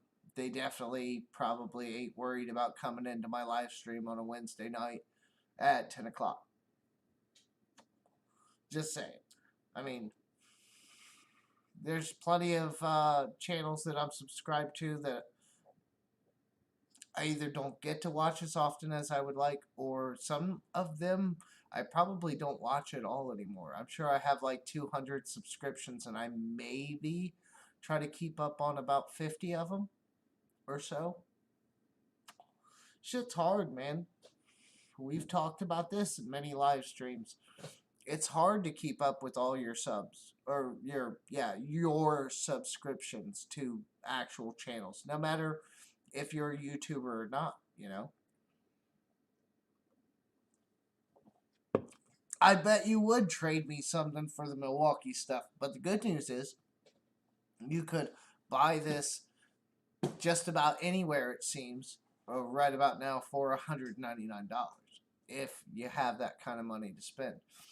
I want to, we'll see how time goes. I would like to uh subscribe to about 1,000 channels. Yeah, it's like the Instagram thing. Uh I can't like it's not that I'm like I don't placate anyone. There's plenty of people I think that I'm subscribed to on Instagram that I don't follow, or wait, that are subscribed to me, that follow me, that I don't follow back. But if you look at my numbers, I'm following, you know, however many hundreds of channels on there, and my numbers like maybe 100 over that of my followers. So it's kind of like that idea. It's a lot of what I call the YouTube circle jerk, especially in like the tool community. And that's not to discredit anybody or to, you know, say anything bad. It's kind of the nature of our beast. Like car channels don't do that. You don't get like the big car channels popping into live streams just to hang out and chill. They don't do that. Tool community's different. So we watch each other's stuff to see what this guy thinks of this tool, or he's got something that I don't have yet, so I want to check it out. You know, I think of a lot of the genres or areas of YouTube, I think the tool community is more interactive with each other, even if you happen to have a channel, just by nature, because what you think of some tool might be different than what I think. You might have a different perspective. You might be using it for different stuff. You know, a guy in heavy equipment, you know, if he's recommending a ratchet or something that he says works really well, I'm going to go, okay, like he's doing heavy equipment shit. If that's holding up well for him, me doing my weekend warrior stuff or DIY whatever, then yeah, that thing's going to serve me really well over a long haul. So I guess it's just stuff like that, different views, different perspective. It does get a little old when everybody puts out the same videos. And I mean, we all know when and how. Like the icon barrage that happened, I put out one video. I mentioned the toolboxes in the Walmart tool video. I put out another one a little while later because I was just fed up with all the bullshit that I was hearing everywhere. Uh, Talking about how everybody was talking about it, and it was like, what the fuck? Like, they're completely untested, they're brand new. At that point, I don't think anybody even knew for sure who was making them, like what they were a carbon copy of, and all that stuff. So, but everybody's singing their praises. That stuff, I think, gets on all of our nerves. It's nice, and I said in there, it's nice to see Harbor Freight stepping up, trying to raise their I'm not dogging them for that, but they were literally going out and finding people just to do videos, giving them stuff, and that's not out of place either in the YouTube tool community, but to the level that they were doing it, I think was kind of bad. And then you had all the other people not clickbaiting, but using icon just to get views, and it was, oh god. I mean, some people did like 15, 20 fucking videos just on the same fucking tools. Every time they came out with a new screwdriver set, they were, oh, the icon screwdriver set, first time, like right here, let's check it out. Guess what? They're just some fucking screwdrivers. Like, if you fuck up a screwdriver, I ain't buying shit from you. You know what I mean? I got one of those. Hold on. I'll be right back. Okay. It's about time to turn the heat back on, boys. It's getting chilly in here. My beer's colder than I am. I got one of these. Okay? I got this. You've seen them around. Walmart has one. I guess it's hyper tough. This one came from Tractor Supply. Rural King has a version. A lot of people have a version of this. Some of them don't come with as many bits. The magnetizer on this is fucking useless. It was like I gave some of these away. I gave a couple of these away. I think I bought like 3 of them. They were like $10. Okay, $10. Now, if I could get one out of the mount here, they did dip the end of the drivers in black paint to make you think that that does something. It does not.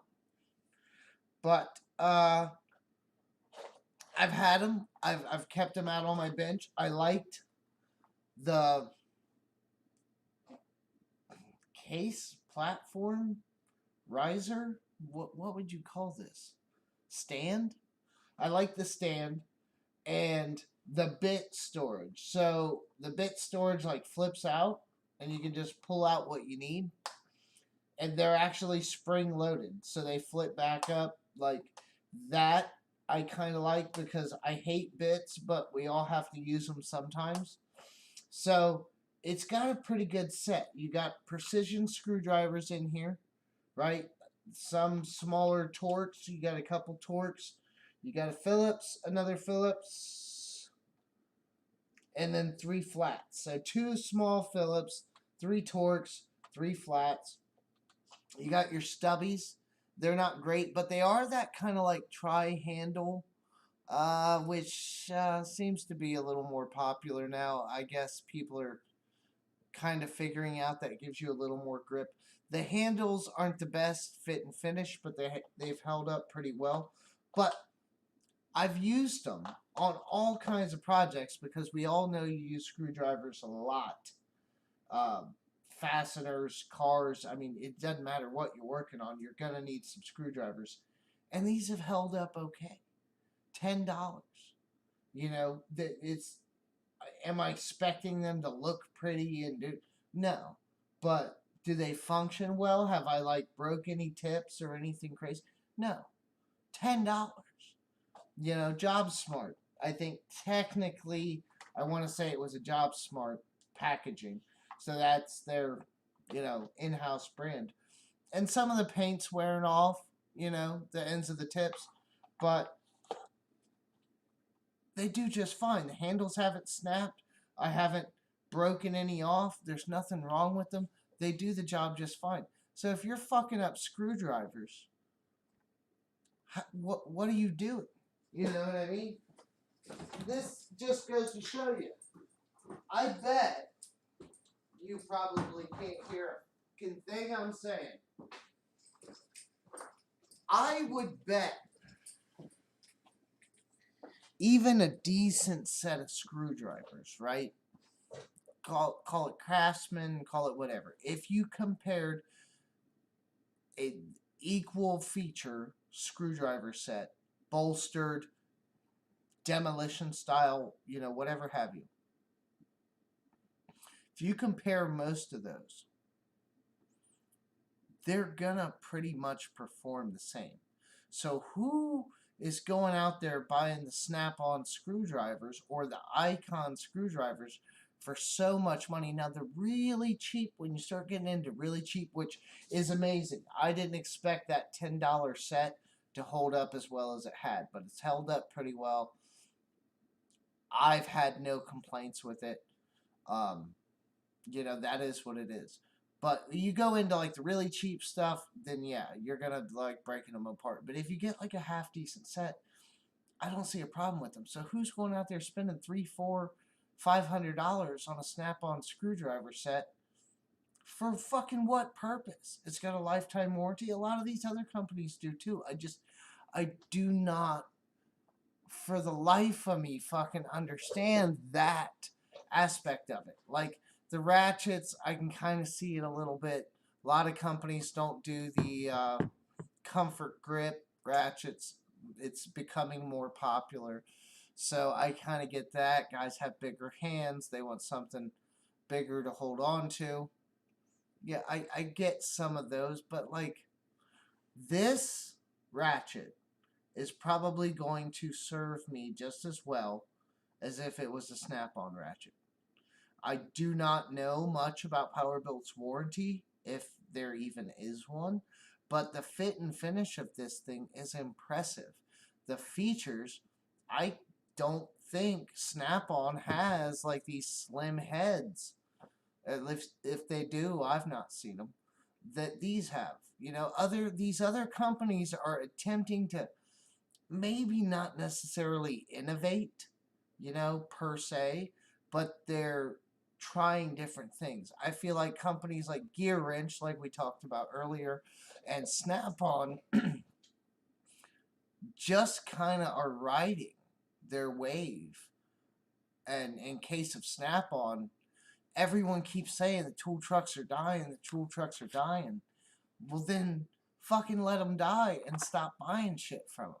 Like, really, go buy your tools, sorcerer. And I know occasionally it's convenient to have a tool truck come in and to buy some stuff, but do you really need it? Like all these Snap-on guys and all this, is it absolutely necessary? A Snap-on toolbox, is it better quality than something else?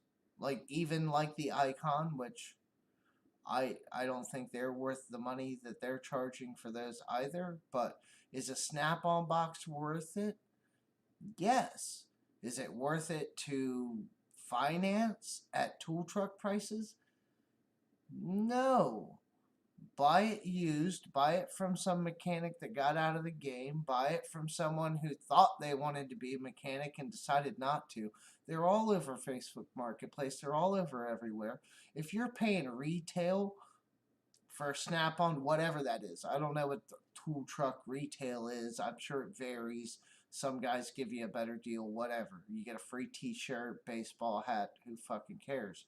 But if you're paying retail for Snap-on fucking anything, you're a moron.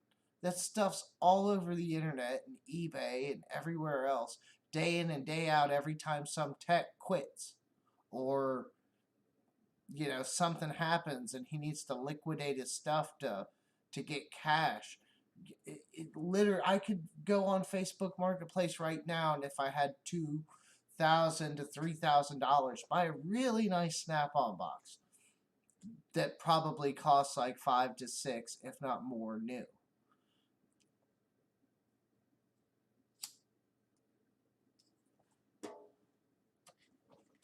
Amos Cardoza says the price people pay for some of these toolboxes is baffling. And it is. It really is. Especially the big fucking walls. You know the guys, the big walls and shit, you're talking 10, 20, 30K on your storage? Fuck, man. I wouldn't even spend that on a car, let alone, I mean, if I really was well off. If I get there one day, maybe. But I've never bought a new car. I never probably will. Brand new car? Hell no. Especially not the first model year of anything that comes out. But yeah, I mean, and Renegade's Garage comes in and he says tool trucks aren't going anywhere. Yeah, because stupid fucks continue to pay for it. I'm on the industrial side, right? We source our stuff a little differently. I get that. But you know why the tool trucks really don't get a lot of business from the industrial side? Because we know better. Like, the industrial side is all about if it works, if the tool works, or the component or piece of equipment, whatever it may be.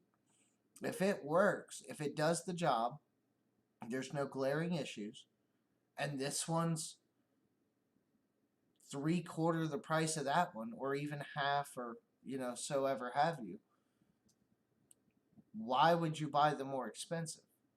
It's the industrial side of things. We don't see it that way, where you have to pay top dollar for some convenience or peace of mind or something. We buy shit on the industrial side. You guys would be amazed. We buy shit all the time. We don't even warranty out. Yeah, I worked at a robotics facility, right, for 8 years total, most of that being a tech. Well, no, it was a little longer and all that. But yeah, at least 8 years as a tech, right? A robotics tech. Now, granted, I was growing my skills, but the amount of times in there that we had a warranty job done on a robot was one. One time. One shit out.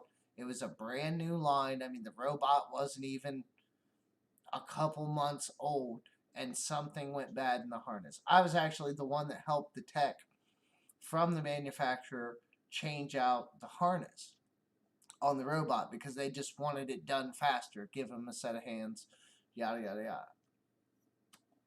Plus, I wanted to do it because it's changing a harness out on a brand new robot. Like, who doesn't need to know that? So, I did that with him. That was the only time ever in the entire time I had been there that we warrantied anything. And that's including the hand tools. If we got some fucking hand tool from Granger or whoever and it was whatever brand, we didn't always buy the Westward stuff. Sometimes we bought different things. And if something broke, we just buy a new one. We don't go crying and try to warranty and do all this stuff. Now, I guess if we had a dealer coming to our place day in and day out trying to sell us stuff, we might try to take advantage of that warranty process, but therein you actually have to provide business to him and buy stuff on a daily basis, and we don't. Like the industrial side, if you don't have it and you need it, yeah, okay, we'll buy it. But if you have something that works, even if you're sharing it between 5 guys, if there's not a direct problem of everybody needs this tool at the same time, then yeah, we're just gonna roll with one and everybody shares, whatever have you. Like it's so different than the automotive side. And the fact that you guys have to buy your own tools, the few of you that either were, are, or have been uh techs, like the fact that you guys gotta buy your own tools, most of your own tools, at least some of the specialty stuff I hear is covered, the more dealer specific stuff, but you guys don't get paid near as much. I'm not saying you can't make more. That's not what I'm saying. I'm saying if guaranteed money, you guys don't get paid near as much as industrial technicians at all. And you have to buy your own tools. Industrial technicians, I haven't heard of any places that require anybody to buy anything, if at all. Maybe a few places I've rumored to have heard, maybe some basic hand tools like ratchets and screwdrivers and stuff, but everything else is covered because it's all usually specialty stuff. What they're gonna make a guy buy his own 4-aught wire crimper? Like, no. It's just that weird stuff. Why is my work phone going off at 10:16 p.m.? Oh, why is my thumb not working on my fingerprint sensor? I'm that cold. My fingerprints have shrunk. Now I gotta enter in the passcode. Okay, so what was this? Give me 2 seconds. This can't be that important. Oh, shit. It's a big, long fucking thing. Hold on.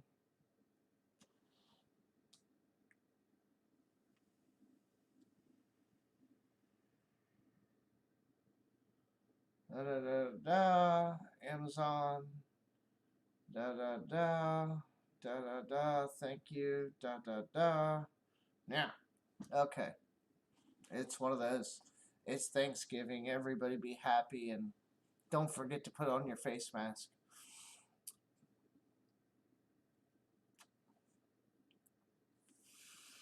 That's what I'm saying. Built over bought. The industrial side is so much, I feel it's so much more rewarding. I've worked on these fucking things. You deal with a car, you deal with somebody else's fuck up constantly. But on the industrial side of maintenance, if it's not working the way that we want, we'll make it work the way we want. We will fix it. We will change it, fabricate something, build something, whatever we need to do. We will make that machine function the way that we want. Whether that's getting components and programming, it just doesn't matter. We constantly improve things. And I mean, maybe that's the more interesting part. The only side of automotive I can really get behind is like, oh shit, Rust Valley Restores. I think that's on Netflix. It's that guy. He's out there in the West Coast somewhere, I think, and they rebuild the cars. They take a fucking shell of a car, put an engine in it, redo the engine, paint, body work, all this other custom work, CNC, the gauges and the clusters and whatnot. Like they do all this stuff. That's more the automotive style, like the industrial maintenance. They find it, fix it, figure it out, design it, make it do what they want. They bend it to their will. That's more the industrial side. We make things do what we want them to do. If we want a machine to function differently, we make it do it, or we design it differently, or whatever we have to do. We'll get that out of it. But with cars, some engineer team designs it, and then you have to fucking deal with it forever. All those times you think, why did they do this? Or you're screaming at an engineer because you have to take 4 other things off to get to one thing that should be, a relatively simple job. It's that stuff. And then put all the dealership and all the other stuff, the flat rate problems and the buying your own tools on top of it. You kidding me? I love cars. I would never work on them professionally. Never. Mm-mm. You have to go to school. You have to do all that. I mean, I had to go to school too, but I learned a lot more than an auto mechanic gets to learn. I know how to run conduit, electric. I can program. I can deal with cutting edge technology like fucking robots and 3D vision systems and just all this stuff that, you know, cars are not going to have. I mean, maybe when they're auto driving cars in like 20 years, you know, but then what's a mechanic's job going to look like then? There's basically going to be a computer guy to do all that work, and the mechanics will just be wrenching on what's left of the nuts and bolts of the car. It probably will not even have a combustion engine on it. Electric motors is more the industrial side, right? Like, you get a good industrial tech, he could build you an electric car, right? But most of the mechanics out there today could probably not easily build an electric car. They'd have to do research, they'd have to figure things out. Like, most industrial techs know enough about, you know, servo motors and the things therein that it wouldn't be as far of a stretch for them. They know most of what goes into that already. We do these kinds of things constantly. So it's just, I don't know. I'm not dogging on mechanics, but I think they got a rough deal. Back in the day when they were more simple, I think that was the heyday. I think we're going like downward. I don't see it as something that well, I see it all the time. I see it all the time. I'm in the mechanics group on Facebook. It's like mechanic and toolbox talk or something. I try not to post too many videos there to piss people off. Only if it's like really like car and toolbox oriented, that kind of stuff. I try not to like spam them with my bullshit videos, but occasionally I do post there and join in conversations and things. But I see it there all the time, like almost like once a month at least, like whenever that specific topic gets brought up about changing jobs or figuring this out or to move to another field or this and that. There's so many mechanics that say, I'll never let my kid do this for a living.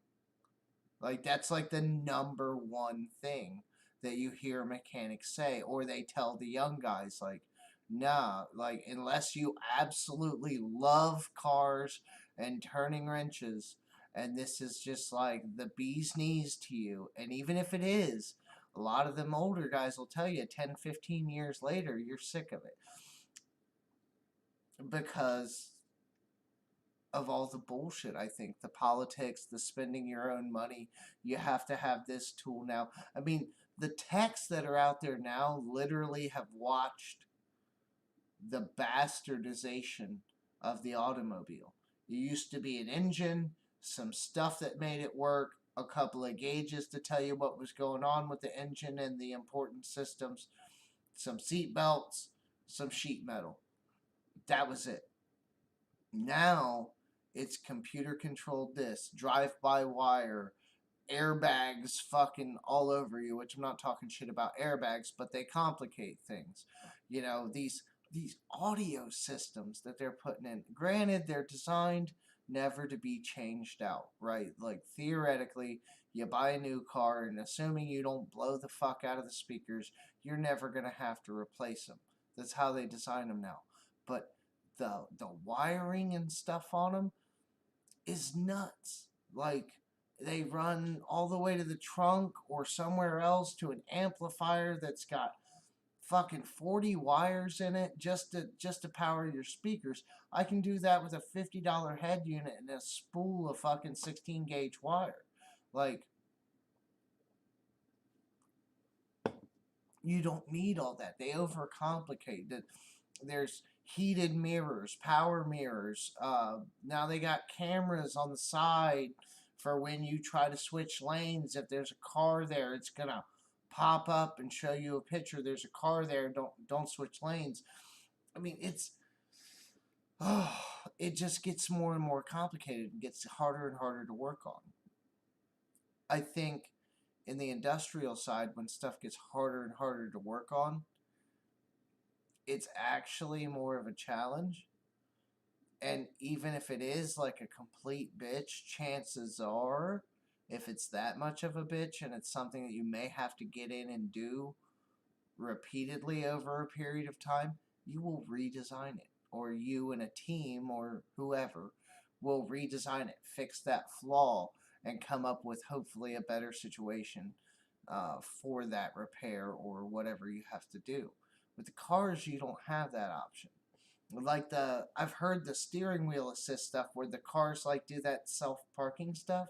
I've heard that's dicked up the entire like steering system and made it a lot more complicated. Like, come on, like everybody knows the sensors, talking to sensors, talking to the computer, talking to this module. Hell, the Acadia, I put a different door on it, a different trim level. Okay, it's a SLT2. I put a door on it from an SLT1. The only difference there should be here is that this one has a power mirror, and maybe it's got defrost on it, don't quote me. But it's got a power mirror that flips in. Like, you know how you have your foldable mirrors so somebody doesn't take it off? It's powered. It can do that on its own. That's the only difference. It's for lazy people. But I plugged up that door. It turned the fucking engine off. I had the thing running in the garage. I plugged in this door harness and the engine died. And I thought the fucking engine quit. It took me all of about somewhere between about 20 minutes and maybe a half an hour to figure it out because of my industrial electrician troubleshooting. What changed, right? The engine seemed fine. There seemed nothing wrong with it. The only thing that happened between then and then was I plugged in this door harness. And after sitting there messing with it for a few minutes trying to start it, checking a couple things, it's like, wait a fucking... And I was on the far left side of fucking crazy at this point because I think this fucking car just broke that I'm not even done rebuilding. And I'm like, wait, there's no fucking way. Hold on. So that, again, back to my thinking, it's the only thing that's changed. So I unplug it and try to start the car and it fires right up. What the fuck? And I checked the pinout for the SRS because that's what everybody wants to lean to is the SRS. There's a sensor in the door. It's the same style sensor, same wires, 2 wires, checked them back, same pinout. They're in the same place, but not everything else was. I would assume the power mirrors would be a different pinout, probably one that didn't exist, didn't care about that. But it was somehow so different, and the body control module detected that and wouldn't let the fucking car run because it wasn't the right door. That is beyond ludicrous. The Acadia as well. The transmission's coded to like the ECM or the engine control module or whatever. I think it's the engine control module. You have to program a transmission to the car if you swap it. You cannot just swap a transmission and put it in there and go, okay, I'm good. No, it's got to be programmed to the car. What the fuck is that shit? Like, that's where we're at with all this stuff now. And I don't like it. I can't imagine dealing with that stuff on a daily basis. I don't even know what's all in the new cars, like the really new cars, but I know pulling dashes and stuff out of this stuff that's 10 and 15 years old is a pain in the ass, let alone these new cars. I can't imagine.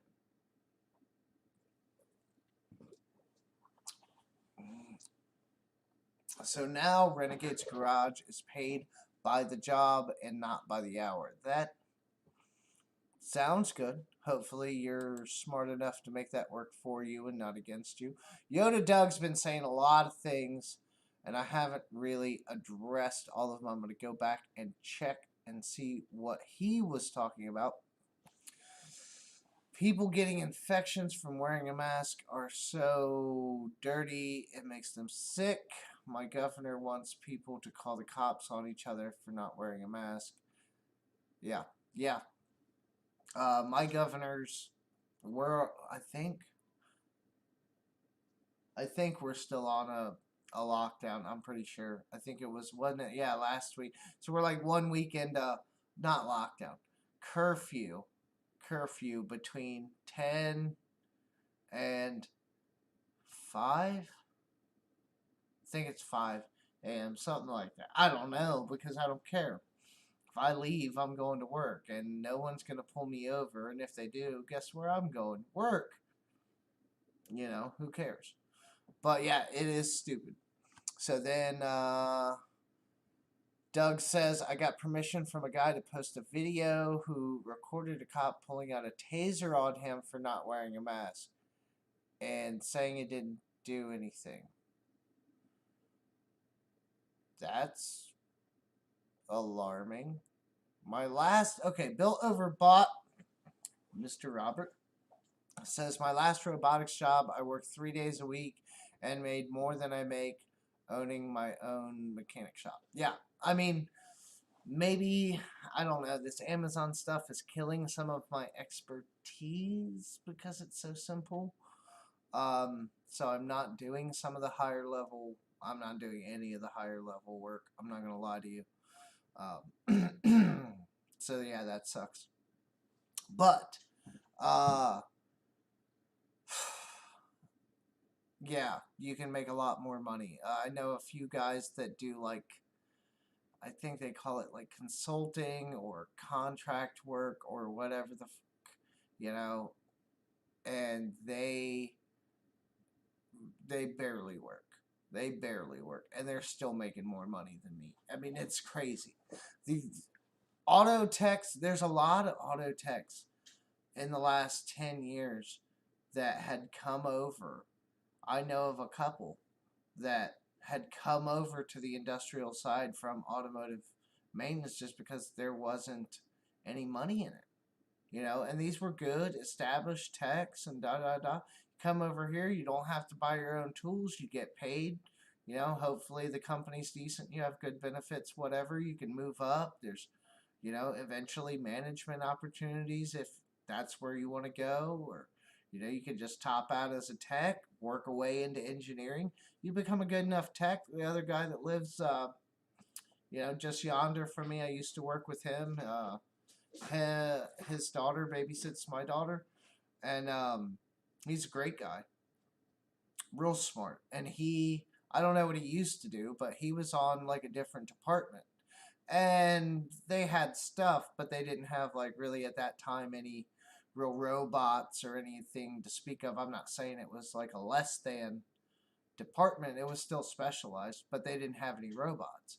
So he came over into the robot side, and within a couple of years, he's literally one of the best on the robot side that we have, and he's doing stuff that, you know, most of the other guys don't even attempt or want to do, like, you know, like the redesigning and the, you know, customizing of equipment or adding in new features or whatever, new equipment, laser sensors, vision camera systems that, you know, you can detect like for different models, different types of whatever widget you might be running. It can detect if that's a 1/4-inch hex nut, if it's a 3/8 hex nut, if it's a 3/8 hex nut but there's no threads in it. It can detect if that's a washer. Like, you can program this stuff to do anything, and he's doing like that kind of stuff. So now, I'm sure he still does some of that like normal run of the mill stuff, but most of his days are running around taking care of these projects and stuff that nobody else wants to do. So his workload has somewhat dropped in that aspect. He's not doing like the daily grind as much, and he does like that higher level project stuff that, a lot of guys look at these cameras and different things and some of the higher technology, and they're like, oh, I don't want to fuck with that. It's the ones that do and want to learn it and do learn it that really succeed. I don't think the same option is there with cars. I think it's becoming more segregated and more specialized. You have now, what is it? All the technicians, automotive technicians are bitching that like mechanics aren't technicians. Get the fuck out of here. Go sit back on your computer and look at your fucking line graph and try to figure out what's wrong with the misfire. I'm not saying that that's not helpful, but they're forgetting where they came from. Without mechanics, real mechanics, they, wouldn't have a job. It's just the nature of the beast that it's changed into what it is. And a technician still has his place. And yes, some of those specialty scan tools and things are going to make some stuff easier, sadly, because they've overcomplicated it. Remember when a stethoscope was a legitimate fucking tool to diagnose an engine? It's not really anymore. I mean, they might say it is, but everyone's just going to use a scan tool instead and try to figure out, even if they're, reading live data, they're going to use that instead. Guys used to be able to fix fucking cars with nothing. And now these guys today want to complain, somehow mechanics are beneath them. I don't like that either. In the industrial side, we have some guys that are good at the mechanical engineering. We have some guys that are good at fabrication. We have some guys that are great with robots. Everybody has their strength, but we, for the most part, try to, build each other up. You're not that great with robots. I'm just going to go over there and fucking do it for you. I'll tell you what you need to know. I'll show you how to do it. It's going to take a little bit longer than maybe it would be if I just took it from you and did it. But then you're going to be more comfortable doing that on your own. The industrial side's just completely different. I don't know. Okay, I'm going to stop ranting on the mechanics. I'm really not hating on them. I'm just saying their industry is drastically changing, and I think it's not for the better. I think it's going somewhere where most current day mechanics and maybe the guys that are, retiring now and within the last few years, I don't think they're going to recognize anything about the auto industry in 10 to 20 years from now. And hell, a lot of those complaints are already there. A lot of guys retired when they started putting computers and shit in fucking cars, or switched jobs to some other kind of career field just because they kind of saw the writing on the wall. Not that they couldn't do it, but I don't want to fuck with that. That's not the shit that, people want. The old school wrenchers, that's not what they want to do. Anyhow, back to cigarettes and chilling. I think, let me go check on something, because it sounds like my dog might be in the backyard. Like maybe he got let out, and if he's been out there this long, I think it stopped raining, but it's still pretty fucking cold. So I'm going to go see if he needs let in. I'll be right back.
All right, guys.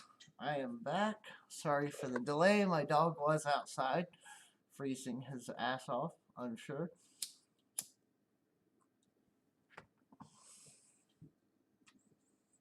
Looks like I've dropped back below 50 degrees in here. I want to turn the heat on, but it's not that bad. And it's already like 10:40, so I'll be on here for a while longer, but who knows.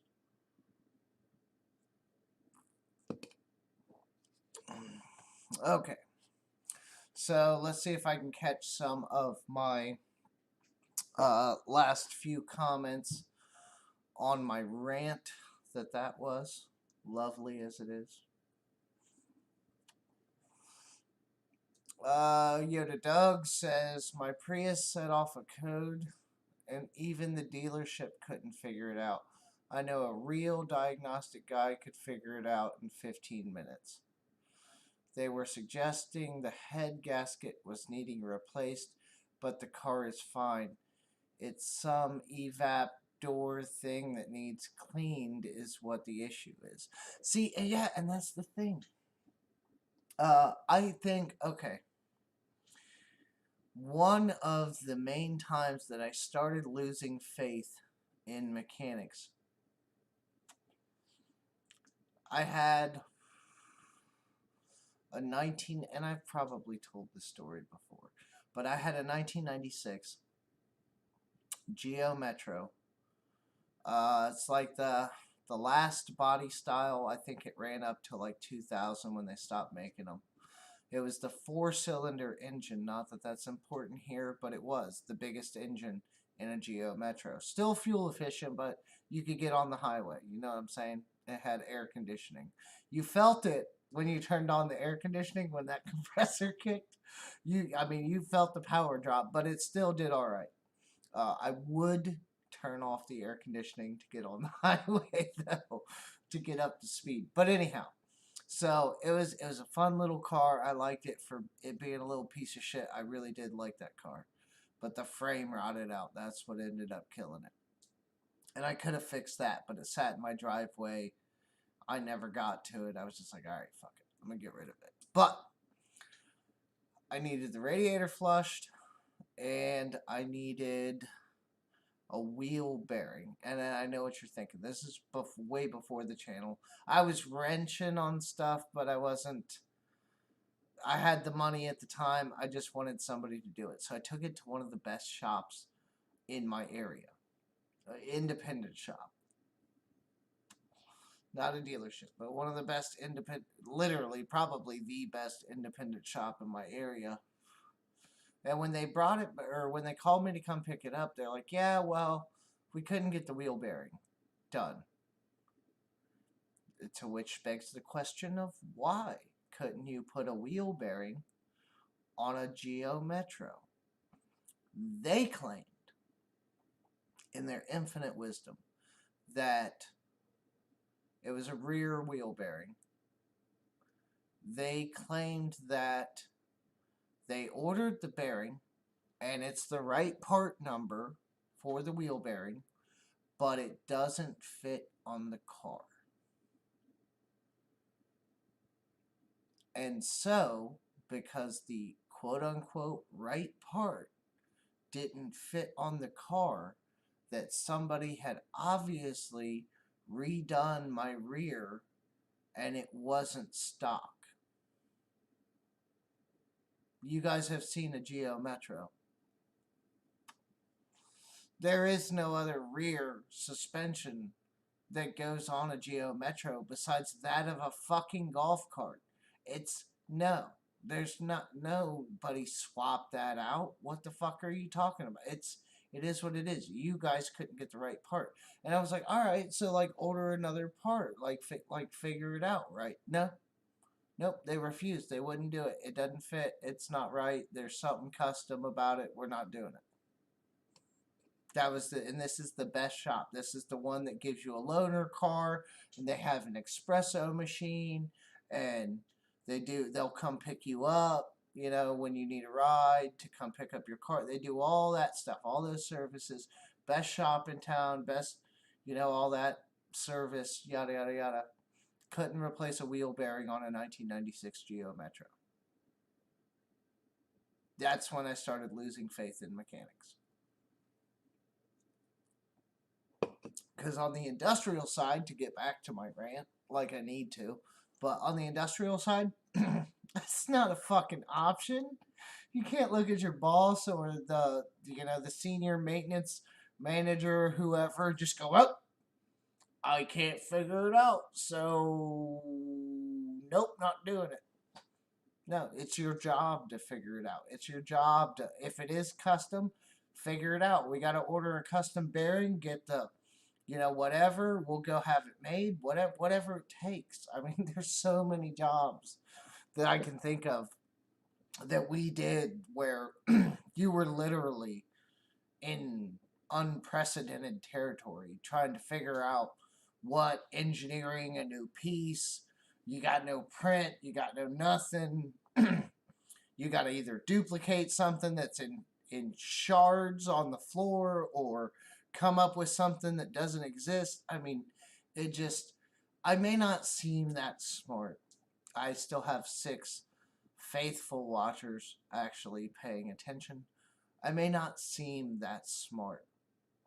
When you watch the YouTube channel, when I talk, it may not come across, but when like stuff like that happens or when things really need to be figured out, I mean, I'm not the best by any means, but I ain't gonna give up either. Like we figure stuff out. Like you'll figure it out. You keep trying, doing whatever. This doesn't work, that doesn't work. Whatever. You keep going. But I mean, I'm pretty fucking smart as far as figuring things out, solving problems, coming up with a solution, those kinds of things. Yeah, there's always a way. It may not be easy, but there's always a way. And the giving up on my car that I was paying them money to fix. They didn't obviously charge me, but it was like I brought in a fucking UFO to a dealership. It's a fucking car. And not even like, yeah, a little older, but not outside the realm of fucking possibility. It was just nuts.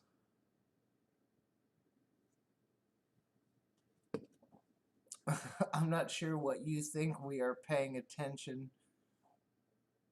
I am too poor to pay anything. Well, yeah, that's the other thing too. I don't understand where everybody gets their money. I think I say this 4 or 5 times a live stream. I don't understand where everybody gets this damn money. Whether you're talking about the automotive techs to buy their tools or just their lifestyle, that they support. I don't understand where everybody gets this money. I think I'm pretty decent with money when I'm not buying Milwaukee tools that I have no business buying for the 12th time. But like I don't get it. I don't know where everybody gets this money. You're drinking coffee, I'm drinking beer. I'll be drinking coffee in the morning. And then I'll be out here trying to shoot that damn video so I can give away the 3/8 ratchet, which I gotta say, I still prefer my chemo ratchet with everything that I've played with and done with the Tack Life ratchet. I still gotta say I prefer my chemo over what I've dealt with as far as the Tack Life. Not that there's any glaring issues, but I don't know. Maybe it's because I've been using it for a while. I prefer the chemo still. But now I have the Milwaukee too, so maybe before I give away the Tack Life ratchet, I'll actually open this Milwaukee and I can do a 3-way between all of them. Because they're not all in necessarily the same price range, but they're all kind of higher up there. The Milwaukee's about 70, 80 bucks bare tool without batteries. So they're, I think about that, like 70. bucks or so with their kits and their batteries, so they're in the same neighborhood. It'd be, I think, a decent comparison, but I don't know. I'm not, and see, that's my thing. I'm no Project Farm. I definitely am no Chris from Client Graphics. I think I do a pretty good job, but I try not to do. I can't do. I don't have the time or the patience to set up all that shit, to do all this stuff, to like all the tool testing. I mean, some simple stuff like I could do some, but those videos, those guys really don't get enough credit. Well, Project Farm sure does. He's got like what, like 3 million subscribers or something. He does really well, and I'm not. That dude's fucking awesome. He goes through every aspect of damn near anything that nobody cares about to try to figure out what's the best of whatever it is he's talking about.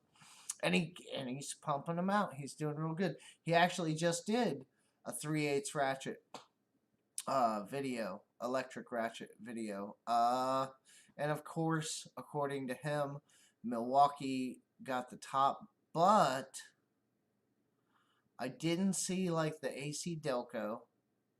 I don't think. I didn't see Chemo. I didn't see Tack Life. Not that, you know, we would expect them to necessarily, but like he had some like bargain basement options. He had the Milwaukee. I can't say he had like a shit ton of name. Let me. Oh, now I gotta pull it up. And what the fuck just happened there? Video. It's gonna be. Oh, what the fuck did I just do? I put my.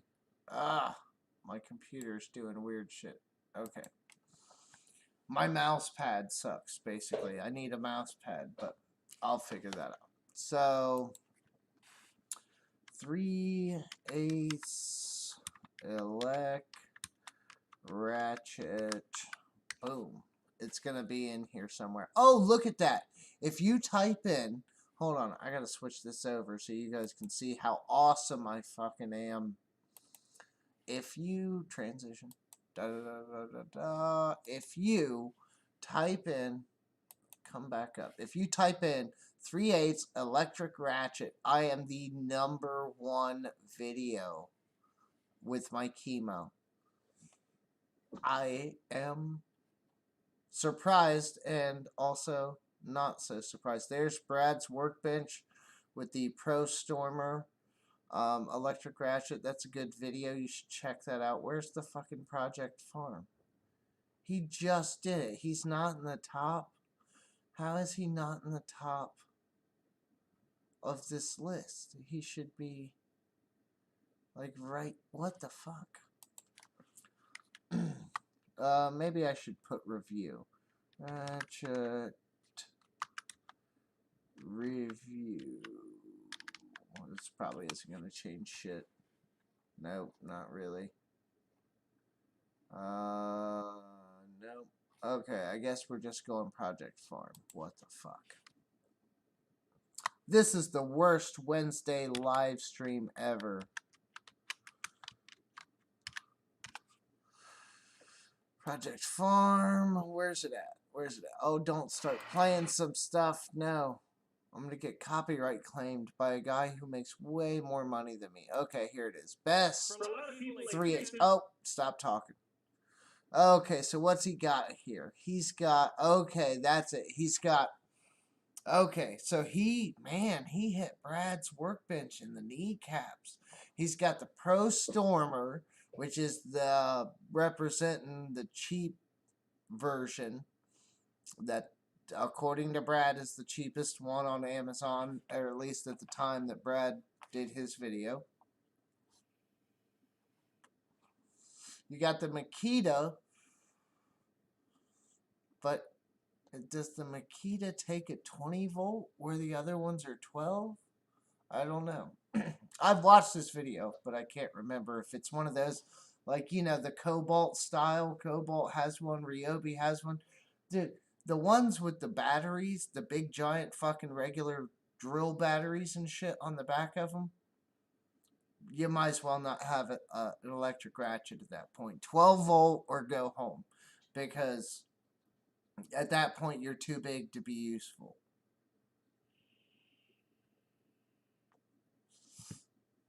Anyhow, so Makita's there. Obviously, the Milwaukee. And then he's got the earthquake. That's his spread.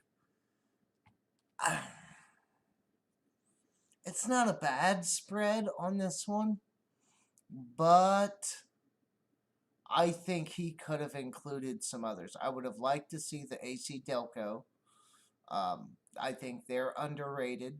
They do pretty good work in the electric ratchet side.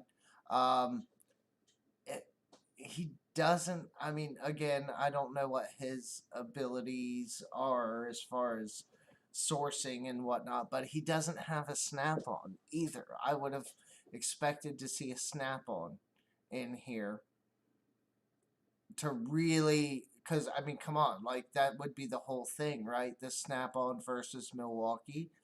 Like, I'm sure somebody's done that video, but, you know, this is a Project Farm. It's on a different level, so to speak. But yeah, so I think that's enough. We know what he used. God damn it, I gotta get back to the stream. Back to the stream. Transition my camera back over. Okay. So, Chris does have a wife that supports him. Yeah, that must be nice. I did, hold on. I gotta interject here. I caught Chris had like a live stream, maybe Sunday night. It was kind of late or whatever. I know I missed it because I had to work, and I watched the replay the next day. It's the one on all the. Pretty sure it's the one on all the big toolkits, and I caught the replay early. I didn't watch the actual video. The actual stream. I watched the video later. But at the point when I came into the replay, it had generated, you know, a handful of comments or whatever on the replay. So I looked at those. There were a bunch of people, well, at that time at least, there were quite a few comments about like him getting frustrated with his wife, or the people commenting that, oh, she's just trying to help you, you shouldn't get so frustrated. And I watched a little bit of the video. I didn't have time to watch the whole thing. I watched some of it, and I can't say I didn't see like some of that, maybe to a degree. Like, you know, like I would classify it more as like some awkwardness, nothing that I would consider to be like too bad, but like they seemed to be kind of like getting on him about the way he was treating his wife or whatever on live stream, which, you know, I'm not, you know, that's not my deal to comment on, I guess. But like I didn't see anything that was necessarily too horrible. Chris seems like a very particular guy as far as, especially revolving around the channel and videos and how he wants things to go or be presented. So I mean, I don't know. I didn't watch that much of it, but I did think that was kind of weird that even at that point the replay had gotten so many comments like that. I figured, you know, somewhere in there either something must have happened or there was a lot more of the few things that I saw. But like I didn't see anything that seemed like really bad, obviously, but I don't know. I don't know what that was about. I thought it was weird. Never seen anything like that on any other comments and any other live streams or things, so it's kind of weird. But, you know, she is trying to learn. Like, she's only been in a handful of live streams, and to my knowledge, not many videos. There was the one where I guess she was like, what is that, like the head-to-head with the drills, trying to smoke them out and see which one fails first. Um, Amos, you're killing me.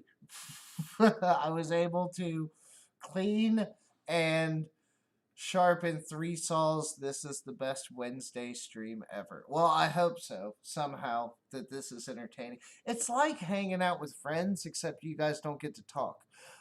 If I can ever, hopefully in the near future, figure out how and if and the logistics and the stream software that I use, if I can figure out how to get guests on, now that I'm becoming more regular on the Wednesday nights, I might see if anyone wants to hop on. It won't be probably as last minute. I'll probably try to like have a guest if I get one, but it's gonna be more of this. Think like Joe Rogan's podcast mixed with like, a little bit of not thinking very clearly and talking about tools, and you get this. So, and I know, I will say, I'm jealous. Okay, I'm jealous, and I'll tell you why.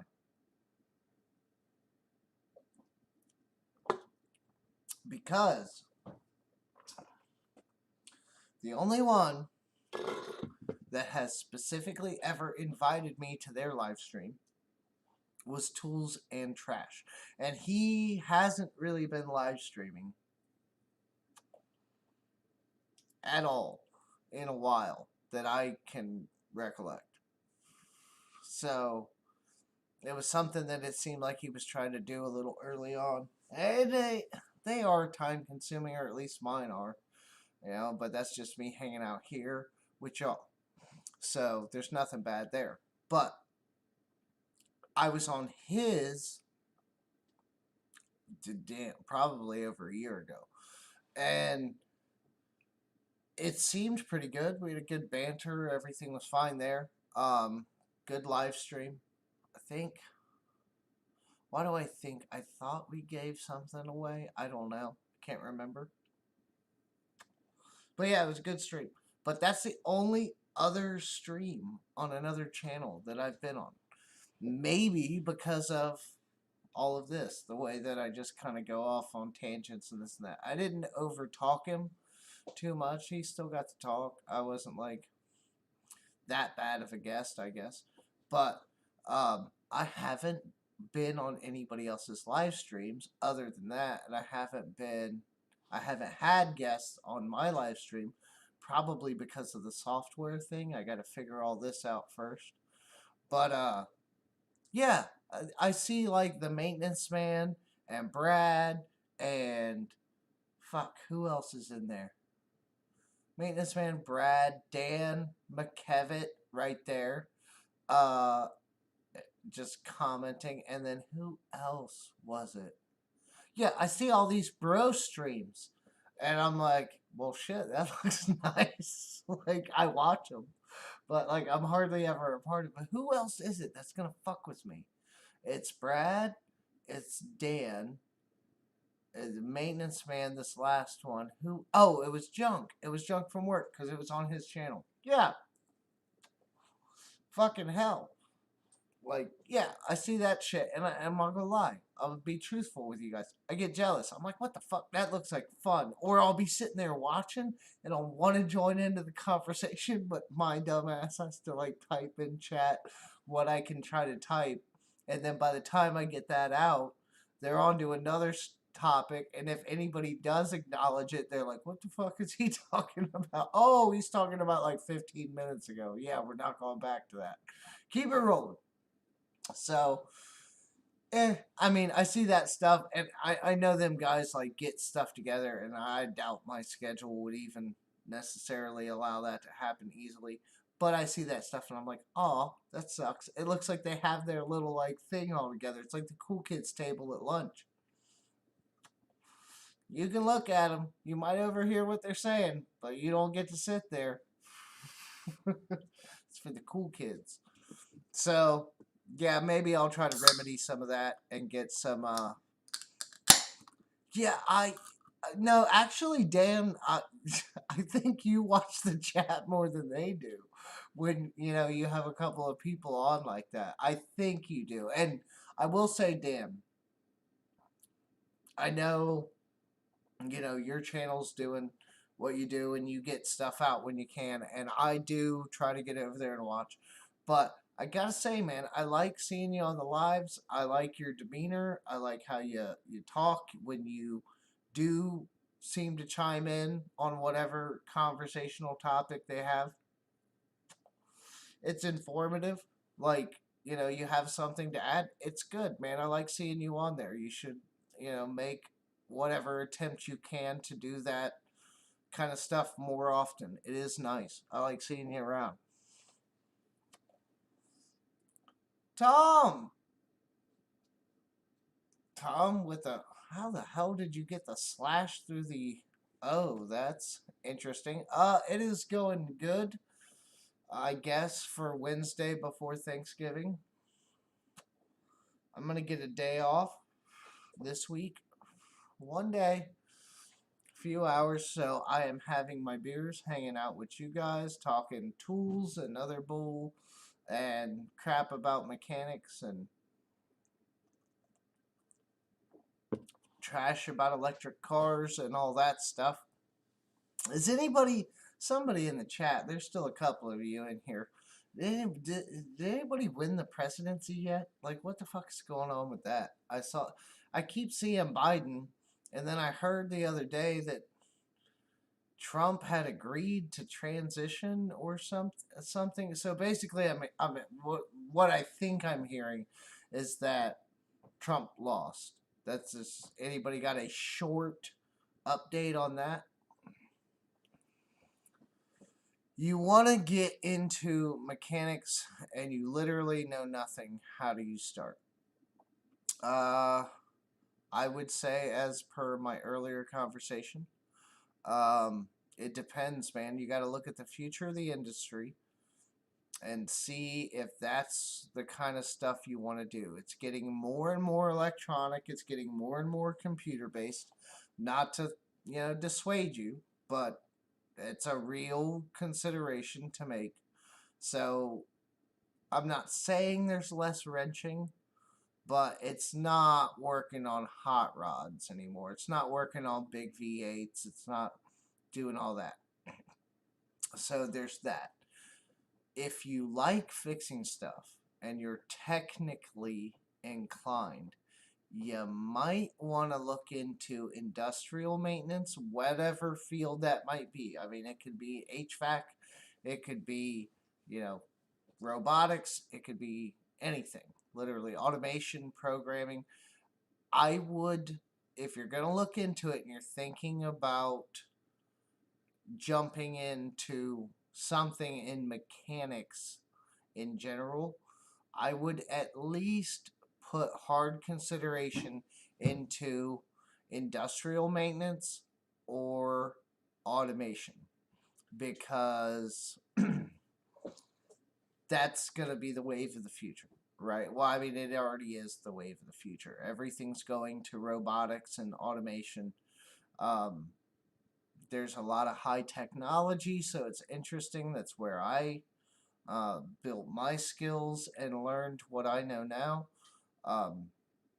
It's really where to go to stay on the cutting edge. Not saying that cars aren't advancing in things and there's not going to be innovations and stuff there, but if you like turning wrenches, figuring things out, maybe a hint of like some light programming and stuff like that, definitely think or look into an industrial maintenance program somewhere. There's a lot of trade schools that still do it. That's what I did. Um, it's a really good option. If you like wrenching, if the car stuff turns you off, um, if you don't like buying your own tools and that stuff, I would seriously consider other forms of wrenching over automotive mechanic.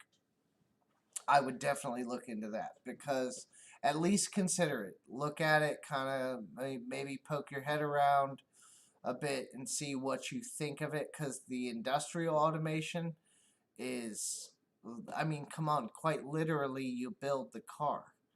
You could work at the engine plant and program the robots to make the engines, to do all the CNC machining and all of that. You could do all of that, all the cylinders and things that move things and the sensors that make it work and the programming behind it. You get a little bit of all of that. So definitely something to consider. As far as maintenance in cars, you would want to find an ASE certified school near you, and you would want to do that. My buddy went through one here locally. Took him, I want to say, about 2 years. I don't know how the ASE certifications work. I know he's ASE certified. I think that's more of like a general. There may be some like not model, but like manufacturer specific certifications and things you could get. But I mean, if you're gonna do any of that, you have to play that game.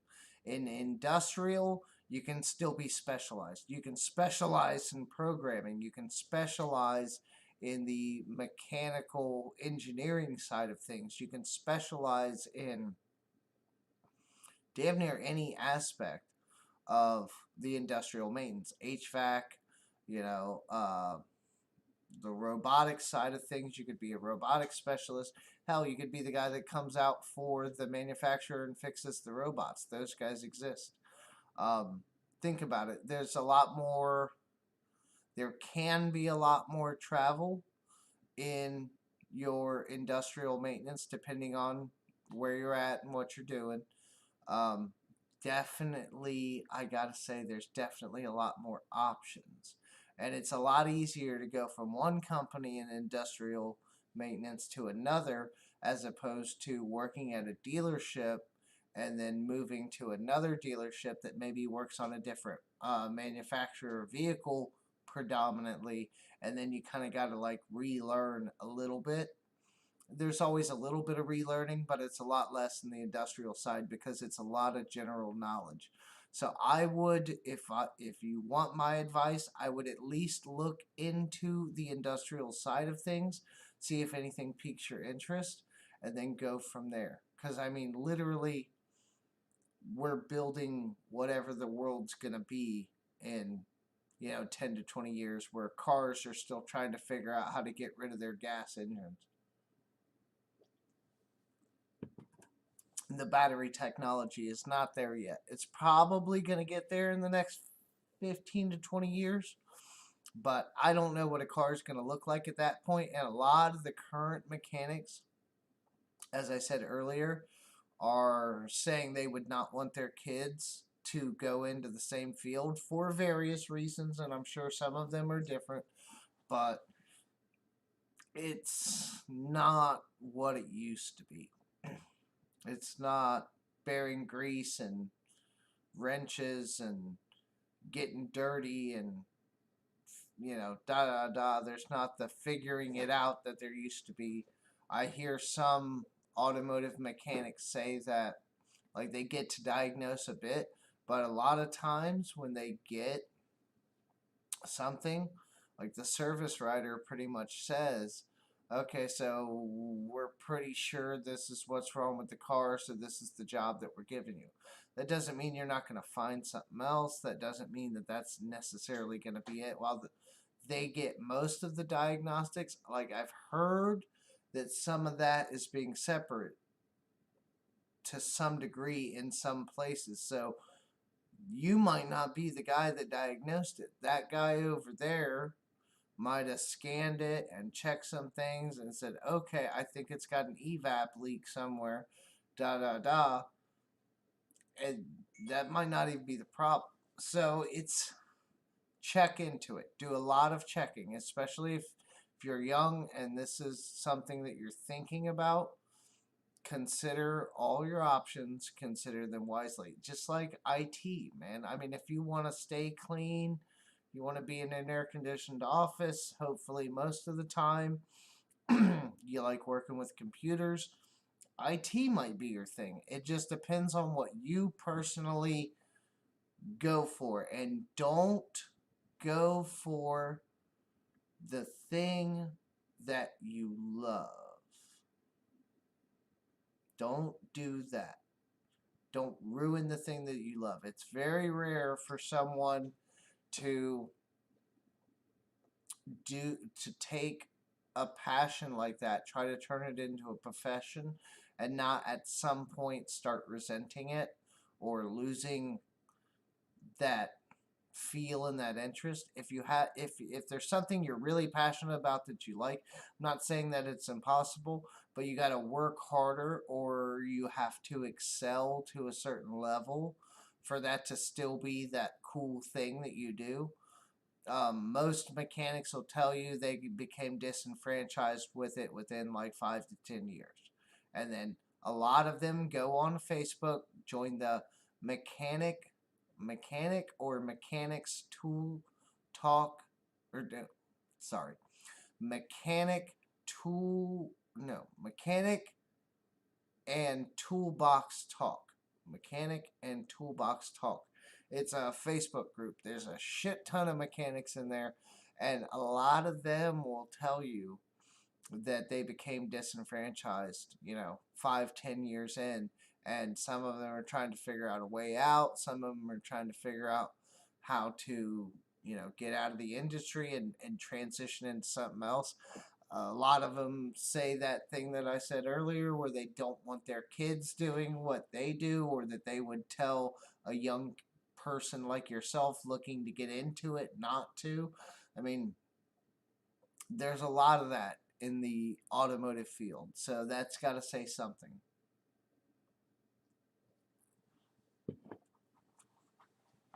A buddy of mine just went from industrial. We worked at the same place. He was a tech. He left there and went to an airplane. I don't know. I don't think they're a manufacturer. I think they do like propellers, and I don't know what all they do, but I know they do propellers and some other things.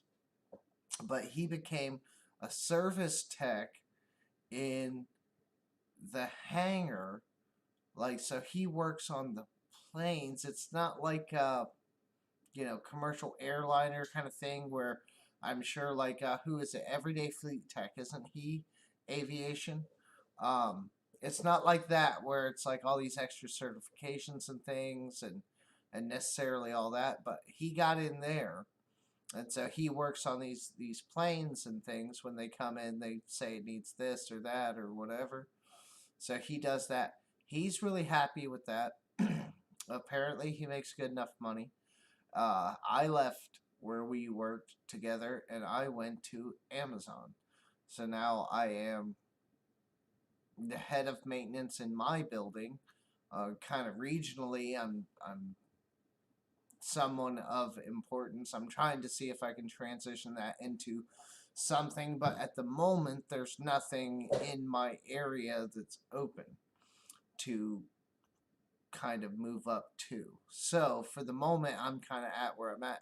But I'm over at Amazon. That's what I do. I don't do a lot of the heavy industrial stuff anymore, but we have a lot of conveyors and things. It's no challenge for me as far as the equipment, but I'm learning different things, and I'll probably end up in some kind of management role within the next year at 2 max, or something big will happen because I'm not being challenged in my day-to-day work. But yeah, man, Tom, if you're still here, there are options out there. Just look into them. Like, really look into them. Don't make any short-sighted decisions. Take everything into account. Figure out what you think is going to work best to you, and then start down that path, and then see how it goes for you.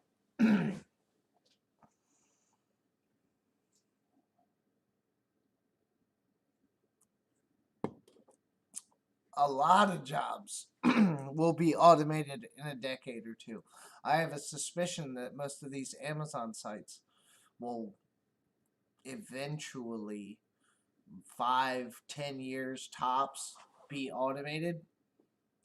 We're already having manpower issues in a lot of areas. We can't hire enough people to do the things that we need them to do in some areas. I'm not saying it's a widespread problem, but manpower is an issue.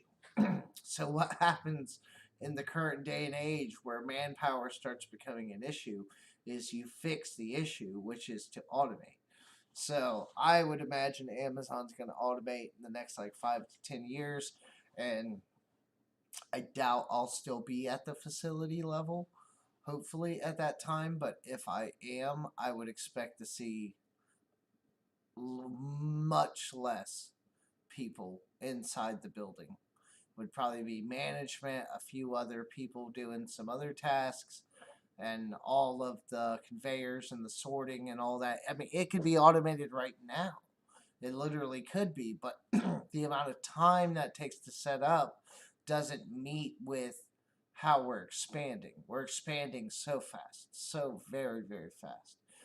It's you have to keep the equipment simple and use manpower, to make things happen because it takes so long to engineer the other options. It takes much longer. So even though we're thinking of it far ahead, it's a lot easier to hire however many hundreds of people in an area than it is to 2 or 3 years out try to plan how we're going to build this automated facility. If it's not important, if time's not an issue, then yeah, we can do it, no big deal.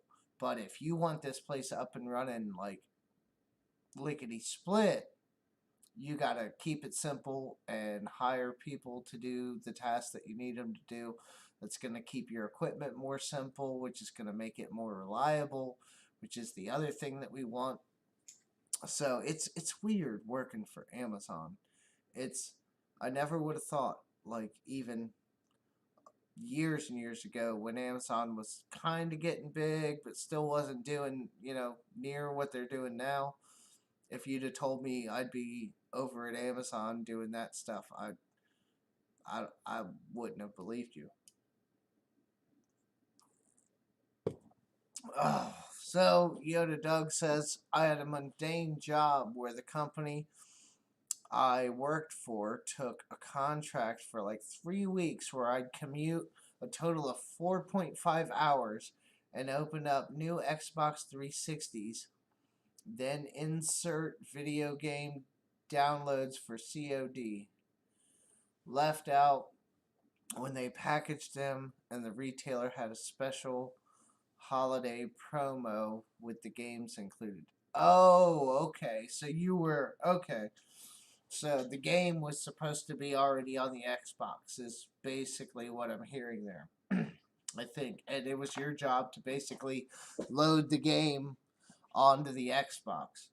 That's interesting. Something like 15K units. Jeez. But I bet that was like half decent money and sounds like fairly easy and kind of mundane work.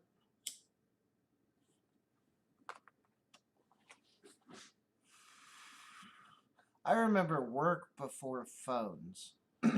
I remember not like, I mean, you'd still screw around if you had some free time, but I remember people used to screw around a lot less. I mean, you'd kind of talk or do whatever, but it seems like productivity, especially as far as people concerned, is way down because of the phones and the internet. It's just crazy. Like that whole no phone at work thing. Every company has a policy. Nobody follows it because everybody's got to keep their phone on them at all times. It's weird. And I think because of that, productivity of actual people is down, so then automation's going to look even better. Yeah, I bet that job was gravy. I got paid travel time, and the travel time, and I just got paid wasn't taxable. That job had so much travel time. I did like 70K miles a year and live in hotels. Yeah, see, even in my job, I'm not going to be able to travel as much as I was, or really maybe even at all in the future. But traveling is where it's at. You get your money, you get your mileage.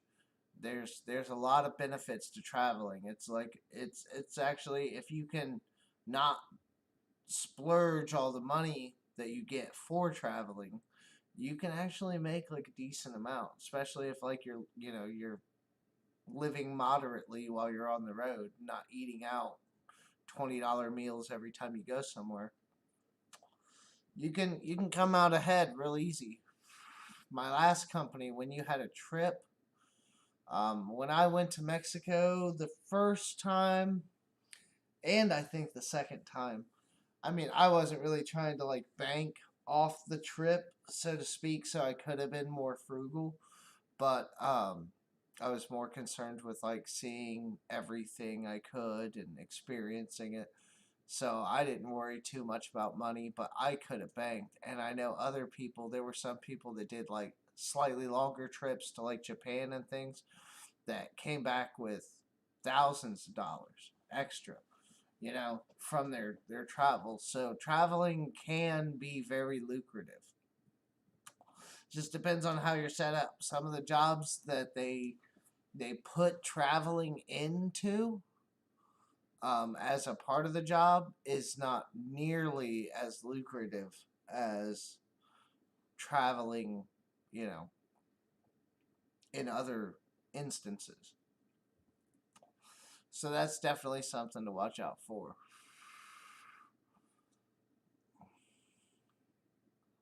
Yeah, yeah, I bet you would. Like Mexico was like that. I really could have banked in Mexico. I mean, I think cash to spend, like spending money, I think it was like $1,000, which was at the time, at the exchange rate, I think I took like, it was 17,000 pesos, and I didn't understand anything. I'd never been to Mexico. I lived like a fucking king while I was there. I mean, there was nothing I couldn't buy, nothing I couldn't do if I wanted to do it. That amount of money, $1,000, and I spent almost a month in Mexico, and I was at the airport on my way back, like on my flight back, like buying souvenir shirts and all that stuff. Just, oh, yes, and also for the souvenir value of it, but literally because I still had all this money that I was just spending. So I bought shirts for my kids. I bought little knickknacks and things, and that's all airport prices, which are inflated. And I still paid it, and still came back with. I still have some coins and some. I think one of each bill and something tucked away somewhere, or at least I did, unless somebody took it from me or I lost it somewhere. I think I have that. Uh, the currency, and their currency is funny. It's like plastic, so it's waterproof, so like it doesn't get wet and get ruined. I found that to be interesting.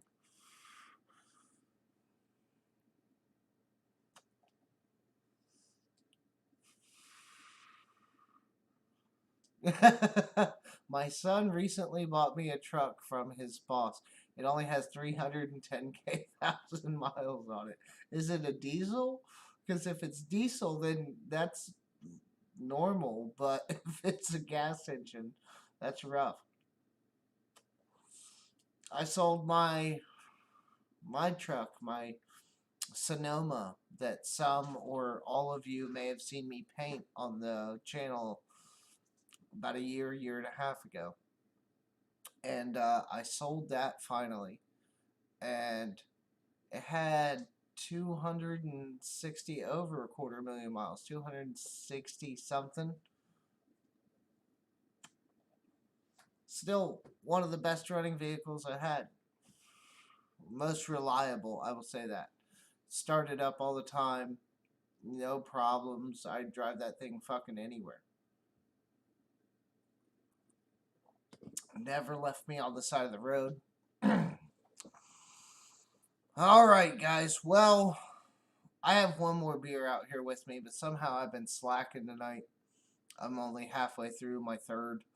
Um, it is getting late. I know the family's waking up kind of early tomorrow, and I'll probably be put on that duty with the kids. So I am going to call it a night. There's only a few of you left in here. Not that I don't appreciate you for hanging out. Renegade has been here the entire time, and I can't tell you how appreciative I am. Amos has been here for a very long time. Yoda Doug, still a very long time, even though he came in a little later, maybe midway through. But yes, I appreciate it very much, guys. I certainly do. I'm going to get out here tomorrow and try to shoot that TAC Life video. Try to get that done. I will upload that one straight to YouTube because they want it hopefully posted, it seems like, by Saturday.